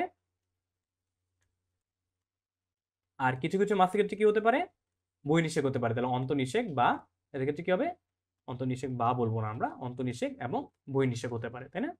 সরি বাই বলি, তাহলে একটু ভালো শোনায়, অন্তর্নিষেক বা বহির্নিষেক। ওকে, অন্তর্নিষেক বা বহির্নিষেক। ওকে, যদি আরেকটা আরেকটা ক্রাইটেরিয়া হতে পারে ফুলকা ছিদ্র, বাট যেহেতু ফুলকা ছিদ্র তোমার এই যে অ্যাক্টিনিউড এবং সার্কুলেটরি ক্ষেত্রে অতটা প্রমিনেন্ট না বা পাওয়া যায় না, সেজন্য আসলে আমরা ওইভাবে আর বলতেছি না। কেমন, এটি যদি আমি একটু সুন্দর করে দেই, দেখো। ওকে, তাহলে এই ছিল মোটামুটি আমাদের তিনটা মাছের একটা কম্প্যারিজন। হ্যাঁ, কম্প্যারিজনটা ছিল। আশা করি তোমরা এই আমার এটা দেখে মোটামুটি বুঝতে পারছো যে আসলে এই তিনটা মাছকে আমরা কিভাবে একত্রে লিখতে পারি। দেখো, আচ্ছা, তো আমরা কি কি বললাম, তাহলে আমি যদি জাস্ট 1 মিনিটের ভিতরে একটু রিক্যাপ করে দিই যে আমাদের কন্ড্রিক্টিভ শ্রেণী মাছের এরা হচ্ছে তরুণাস্থিময়, অ্যাক্টিনিউড হচ্ছে রশ্মিময় পাখনাযুক্ত, আর সার্কুলেটরি হচ্ছে পিণ্ডাকার কিংবা মাংসল পাখনাযুক্ত। কন্ড্রিক্টিভের ক্ষেত্রে থাকবে হচ্ছে তরুণাস্থি। ওকে, অন্তঃকঙ্কাল হিসেবে তরুণাস্থি পাবো আমরা, অ্যাক্টিনিউড ক্ষেত্রে পাবো হচ্ছে অস্থি, আর সার্কুলেটরি ক্ষেত্রে পাবো ভাইয়া অস্থি। আইস কন্ড্রিক্টিভের ক্ষেত্রে থাকবে হচ্ছে প্ল্যাকোয়েড, সাইক্লোয়েড কিংবা টিনোয়েড থাকবে অ্যাক্টিনোয়েড ক্ষেত্রে, আর সার্কোপ্রেজিক ক্ষেত্রে থাকবে গ্যানোয়েড কিংবা কসমোয়েড। ওকে, লেজ হবে কন্ড্রিক্টিভে হেটেরো সার্কেল, অ্যাক্টিনোপ্রেজিক হোমো সার্কেল, আর ডাইফি সার্কেল পাওয়া যাবে হচ্ছে সার্কোপ্রেজিক ক্ষেত্রে। পটকা বা বায়ুথলি থাকবে হচ্ছে কন্ড্রিক্টিভে অনুপস্থিত, দেন অ্যাক্টিনোপ্রেজিক থাকবে উপস্থিত, এবং সার্কোপ্রেজিক ক্ষেত্রে পটকা বা বায়ুথলি উপস্থিত থাকবে। শ্বসন অঙ্গ হিসেবে আমরা কন্ড্রিক্টিভে পাবো ফুলকা, অ্যাক্টিনোপ্রেজিতে পাবো ফুলকা, আর সার্কোপ্রেজিক ক্ষেত্রে আমরা ফুলকা পাবো, পাশাপাশি ল্যাং ফিশের ক্ষেত্রে স্পেশালি পাবো হচ্ছে ফুসফুস। আর নিষেক কন্ড্রিক্টিভ এবং কন্ড্রিক্টিভের ক্ষেত্রে হবে অন্তর্নিষেক, অ্যাক্টিনোপ্রেজি বহির্নিষেক, আর সার্কোপ্রেজিক ক্ষেত্রে অন্তর্নিষেক হতে পারে, আবার কিছু কিছু ক্ষেত্রে বহির্নিষেক হতে পারে। বুঝতে পারছি?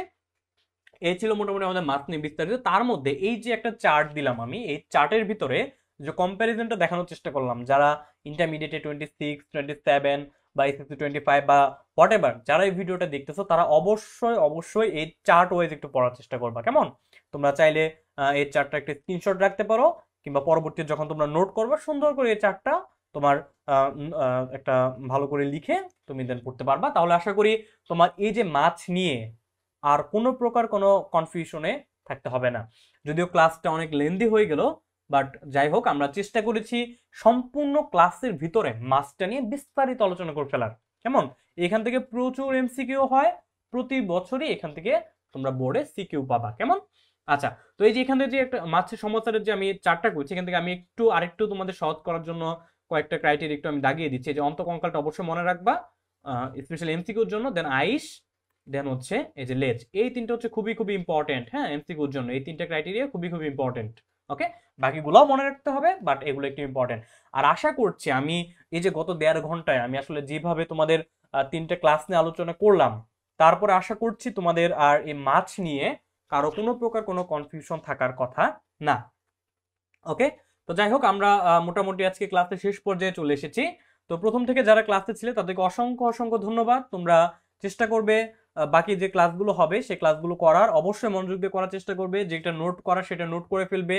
আর যেহেতু ইন্টারমিডিয়েটে কেবল শুরু করতেছো, আমি বলতে পারি যে কেবল প্রথম অধ্যায় পড়তেছো, তো চেষ্টা করবে একটু নোট করে পড়ার, বা তোমার বইয়ে দাগিয়ে পড়ার, বা যেভাবে তুমি চাও তুমি সেভাবে একটু তোমার নিজে পড়াটাকে একটু গুছিয়ে পড়ার চেষ্টা করিও প্রথম থেকেই। তাহলে ইন দ্য লং টার্ম সেটা তোমার এসএসসি এক্সাম হোক, সেটা তোমার অ্যাডমিশন টেস্ট হোক, দুইটাতেই বেনিফিটেড হবা। কেমন, তো সবাই সবাই যারা ক্লাসে ছিলে সবাইকে অনেক অনেক থ্যাঙ্কস আবারও। আর তোমরা যারা এখনো হচ্ছে টিউটোরিয়ালস একাডেমি ফেসবুক যে গ্রুপটা রয়েছে, এই ফেসবুক গ্রুপে যারা এখনো জয়েন হয়ে যাও নাই, তোমরা অবশ্যই অবশ্যই ফেসবুক গ্রুপটাতে জয়েন হয়ে যাবে। কেমন, আমাদের একটা ফেসবুক গ্রুপ রয়েছে যেটার লিঙ্ক আমি ডিসক্রিপশনে দিয়ে রাখবো। যারা ইউটিউব থেকে দেখবে তারা ভিডিও ডিসক্রিপশনে পেয়ে যাবে। অবশ্যই অবশ্যই ফেসবুক গ্রুপটা জয়েন হয়ে যেতে পারো।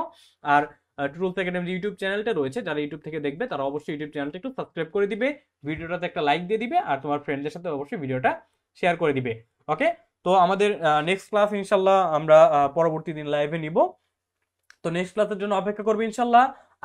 আরেকটা মেসেজ দিতে চাই, সেটা হচ্ছে আমি একটা আসলে উদ্যোগ নিয়েছি, সেটা হচ্ছে তোমাদের ইন্টারমিডিয়েটের বায়োলজিটাকে প্রত্যেকটা অধ্যায় তোমাদের যতগুলো টেক্সট বুক রয়েছে, হতে পারে সেটা গাজী আজমল স্যারের তোমার প্রাণীবিজ্ঞান, হতে পারে সেটা আব্দুল আলিম স্যারের প্রাণীবিজ্ঞান, হতে পারে সেটা মাজেদা ম্যাডামের প্রাণীবিজ্ঞান, যতগুলো টেক্সট বুক রয়েছে সবগুলো টেক্সট বুককে কম্বাইন্ড করে একটা কম্বাইন্ডলি তোমাদের একটা গুছানো একটু ক্লাসগুলো দেওয়ার চেষ্টা করতেছি, এবং আমার চেষ্টাটা অব্যাহত থাকবে। আমি প্রত্যেকটা অধ্যায়ের উপর এভাবে আসলে গুছিয়ে ক্লাসগুলো নেওয়ার চেষ্টা করব, যদি অনেক ব্যস্ত থাকে, বাট তবু আমার চেষ্টাটা সর্বাত্মক থাকবে। তো তোমরাও চেষ্টা করবা তোমাদের সর্বোচ্চটা দেওয়ার, প্রথম দিক থেকে নিজেকে প্রিপেয়ার করে তোলার, যাতে আপকামিং যে এক্সামগুলো হবে, সেটা তোমার একাডেমিক্স এক্সাম, সেটা তোমার অ্যাডমিশন এক্সাম, সবগুলোতে যাতে তুমি ভালো করতে পারো। তো আমাকে একটু সাপোর্ট করবে, অবশ্যই ক্লাসগুলো করার পর ক্লাস একটা করে লাইক দিয়ে দিবে, আর অবশ্যই চ্যানেলটাকে সাবস্ক্রাইব করে দিবে। তো যাই হোক, আজকের মতো এই পর্যন্তই। অনেক কথা হলো, অনেক দীর্ঘ ক্লাস হলো, যারা এই পর্যন্ত ছিলে সবাইকে থ্যাঙ্কস। আবারও আসসালামু আলাইকুম ওয়া রাহমাতুল্লাহি ওয়া বারাকাতুহু।